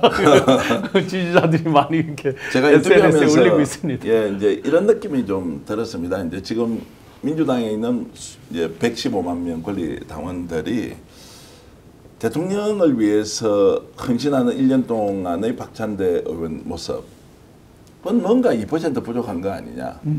그 다음에 박찬대 의원은 어떤 정치를 할 것이지? 혹시 나를 대신해 줄 수 있는 정치적 리더가 될 수 있느냐 없느냐? 여기에 대한 확신이 좀 있나 없나? 그러면 정청래 후보와 비교해 봤을 때 과연 박찬대 후보는 그런 의미에서 이번에는 확실히 좋은데 그 다음에 뭐 할 거야? 라고 했을 때 이미 집단지성을 발휘하는 당원들은 이재명 정부의 성공 이후에 그 다음에 정권 재창출의 문제가 나오지 않습니까? 좋은 대선 후보들이 많이 발굴되어서 자유롭게 경쟁하는 그 분위기에 정확하게 포지셔닝을 할 수 있느냐 없느냐라는 질문을 던질 수도 있다는 생각이 저는 듭니다. 저도 그 생각합니다. 근데 내가 무엇을 하겠다. 뜻을 세우고 고민하고 결단하고 행동하는 거. 이거 정치인의 기본적인 자세죠. 요 이전까지 국민들이 요구하는 정치인은 요 정도면 충분했습니다. 근데 지금은 당원 중심 대중정당이고 국민 주권 정부 아닙니까? 저는 뜻을 세우고 그리고 결단하고 실행하는 거 말고도 하나가 더 있다고 생각합니다. 그것은 뭐냐면 주권자인 국민이 나에 대해서 주어지는 역할이 무엇인지를 한 번 더 점검해 볼 필요가 있다고 생각이 되고요. 내가 어떤 뜻을 갖든 주인이 나는 시킬 수 있다고 생각합니다. 자질이 되면. 내가 정말 아끼는 일꾼인데 나 이제 그만 일하고 싶다라고 했을 때 사실은 간곡하게 더 붙잡지 않겠습니까? 예. 필요하다면. 예. 그러니까는 일단은 재신임을 물어야 된다고 저는 생각을 하거든요. 그게 주권자인 국민 앞에서 일하는 공직자의 자세라고 생각하고요. 그런 마음은 사실 변함은 없습니다. 어떤 거가 되든 저한테 주어진 일을 한다고 생각이 되고요. 그러면 이번에 당대표 그러면 그런 마음으로 나왔냐? 그건 아닙니다. 당대표는 강한 의지가 있습니다. 이재명 정부를 확실하게 성공시켜야 되는데 이재명 대표가 이야기했던 그 모자란 6시간 내가 분명하게 채우고 싶다. 24시간도 모자라서 6시간 더 있고 싶다고 했지 않습니까? 그거 내가 분명하게 채울 수 있다. 그만한 준비는 이제 됐다고 조심스럽게 확신도 듭니다. 오늘 말씀 들어보면서 왜 민주당 국회의원 중에 저와 이렇게 교류를 하는 분이 정말로 보면 볼수록 괜찮다라고 하셨던 말씀 이제 저도 충분히 온몸으로 느끼고 있습니다. 시청해 주신 여러분 정말 댓글로 이렇게 응원 많이 해 주시는데 결국 민주당이 이기는 정당이 되는 것보다 대한민국이 국민을 위한 국가로 바뀌는 게 더 중요하니 민주당이 이기는 것을 뛰어넘는 것이 지금 이재명 대통령의 목표 아니겠습니까? 예, 그렇습니다. 민주당 당대표도 그런 또 자리로 가야 하는 것이니 야 인터뷰 정말로 길게 했지만 대단하신 분이다. 다시 한 번 더 제가 열렬히 박수를 드리면서 정말 선전을 기원하겠습니다. 예. 아유 부끄럽습니다. 자 오늘 역전의 용사들 여러분 이렇게 장시간 시청해 주셨는데 참 진행자 못한다. 그런데 대답을 정말로 우문현답을 해서 오늘 시간 나눌 줄 몰랐다라고 하는데 여러분들 행복하시겠습니다. 어떤 카드를 선택하더라도 민주당은 잘 될 수밖에 없다. 이렇게 하면 이재명 대통령이 너무 좋아하실 때고요. 또 한편으로는 좋은 지도자가 많이 양성이 되는 민주당이 되길 바라면서 치열한 경쟁 속에서 더 좋은 정치가 구현되도록 그렇게 또 기대하고 있을 것입니다. 신영환 교수님 오늘 고생하셨고요. 이상호 우리 고발뉴스 대표님 정말로 고생하셨고요. 박찬대 TV도 많이 구독, 좋아요 좀 해주십시오. 요즘 박찬대 TV도 이재명 TV와 함께 150만, 160만을 위해서 달려야 합니다. 요즘 배고픈데 지금 구독자 몇 명이십니까? 지금 한 15만 명 되는 것 같습니다. 15만 명. 예, 여러분들이 이제 13만까지 봤는데 팍팍 밀어주시고요. 박찬대 후보의 선전 진심으로 기원하겠습니다. 시청해주신 여러분께 진심으로 감사의 말씀드리고요. 스픽스가 오늘 150만 명 정말로 구독자 돌파했는데 저희들이 준비한 영상 보면서 오늘 방송 모두 마치겠습니다. 여러분 안녕히 계십시오. 고맙습니다. 감사합니다. 고맙습니다.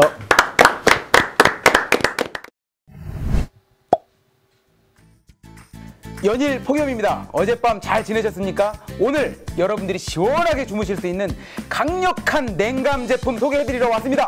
코티마라는 브랜드는 겉에 코팅하는 코팅제가 아닙니다. 원단 자체가 아예 냉감 원단으로 만든 것인데 국내 최고의 기술력을 자랑합니다. 냉감 이불, 냉감 패드, 냉감 베개 커버를 우와 66,000에 택배에 포함해서 드리는 것 가격 비교해 주십시오. 자신 있습니다. 제가 직접 써보니까요. 우와 이렇게 상쾌하게 좋은 이불을 덮을 수 있다. 깜짝 놀랐습니다. 간밤에 너무 시원하게 잘 잤습니다. 에어컨도 끄고.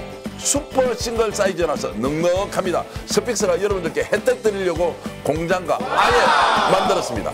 스픽스몰의 공동구매 시리즈 계속됩니다. 3,000세트 한정 판매 곧 마감될 것입니다. 두고 보십시오. 기회 있을 때 여러분 구매하십시오. 여러분 진심으로 감사드립니다. 2022년 6월 첫 방송 이후 37개월 만에 150만 구독자를 달성했습니다. 애청자 한 분 한 분의 응원과 격려 지금 스픽스를 만들어 주셨습니다. 진실을 전하며 가장 빠르게 분석한다. 그리고 세상을 이롭게 해야 한다. 그런 자세로 달려왔습니다. 더 열심히 하겠습니다. 항상 여러분과 함께 가겠습니다.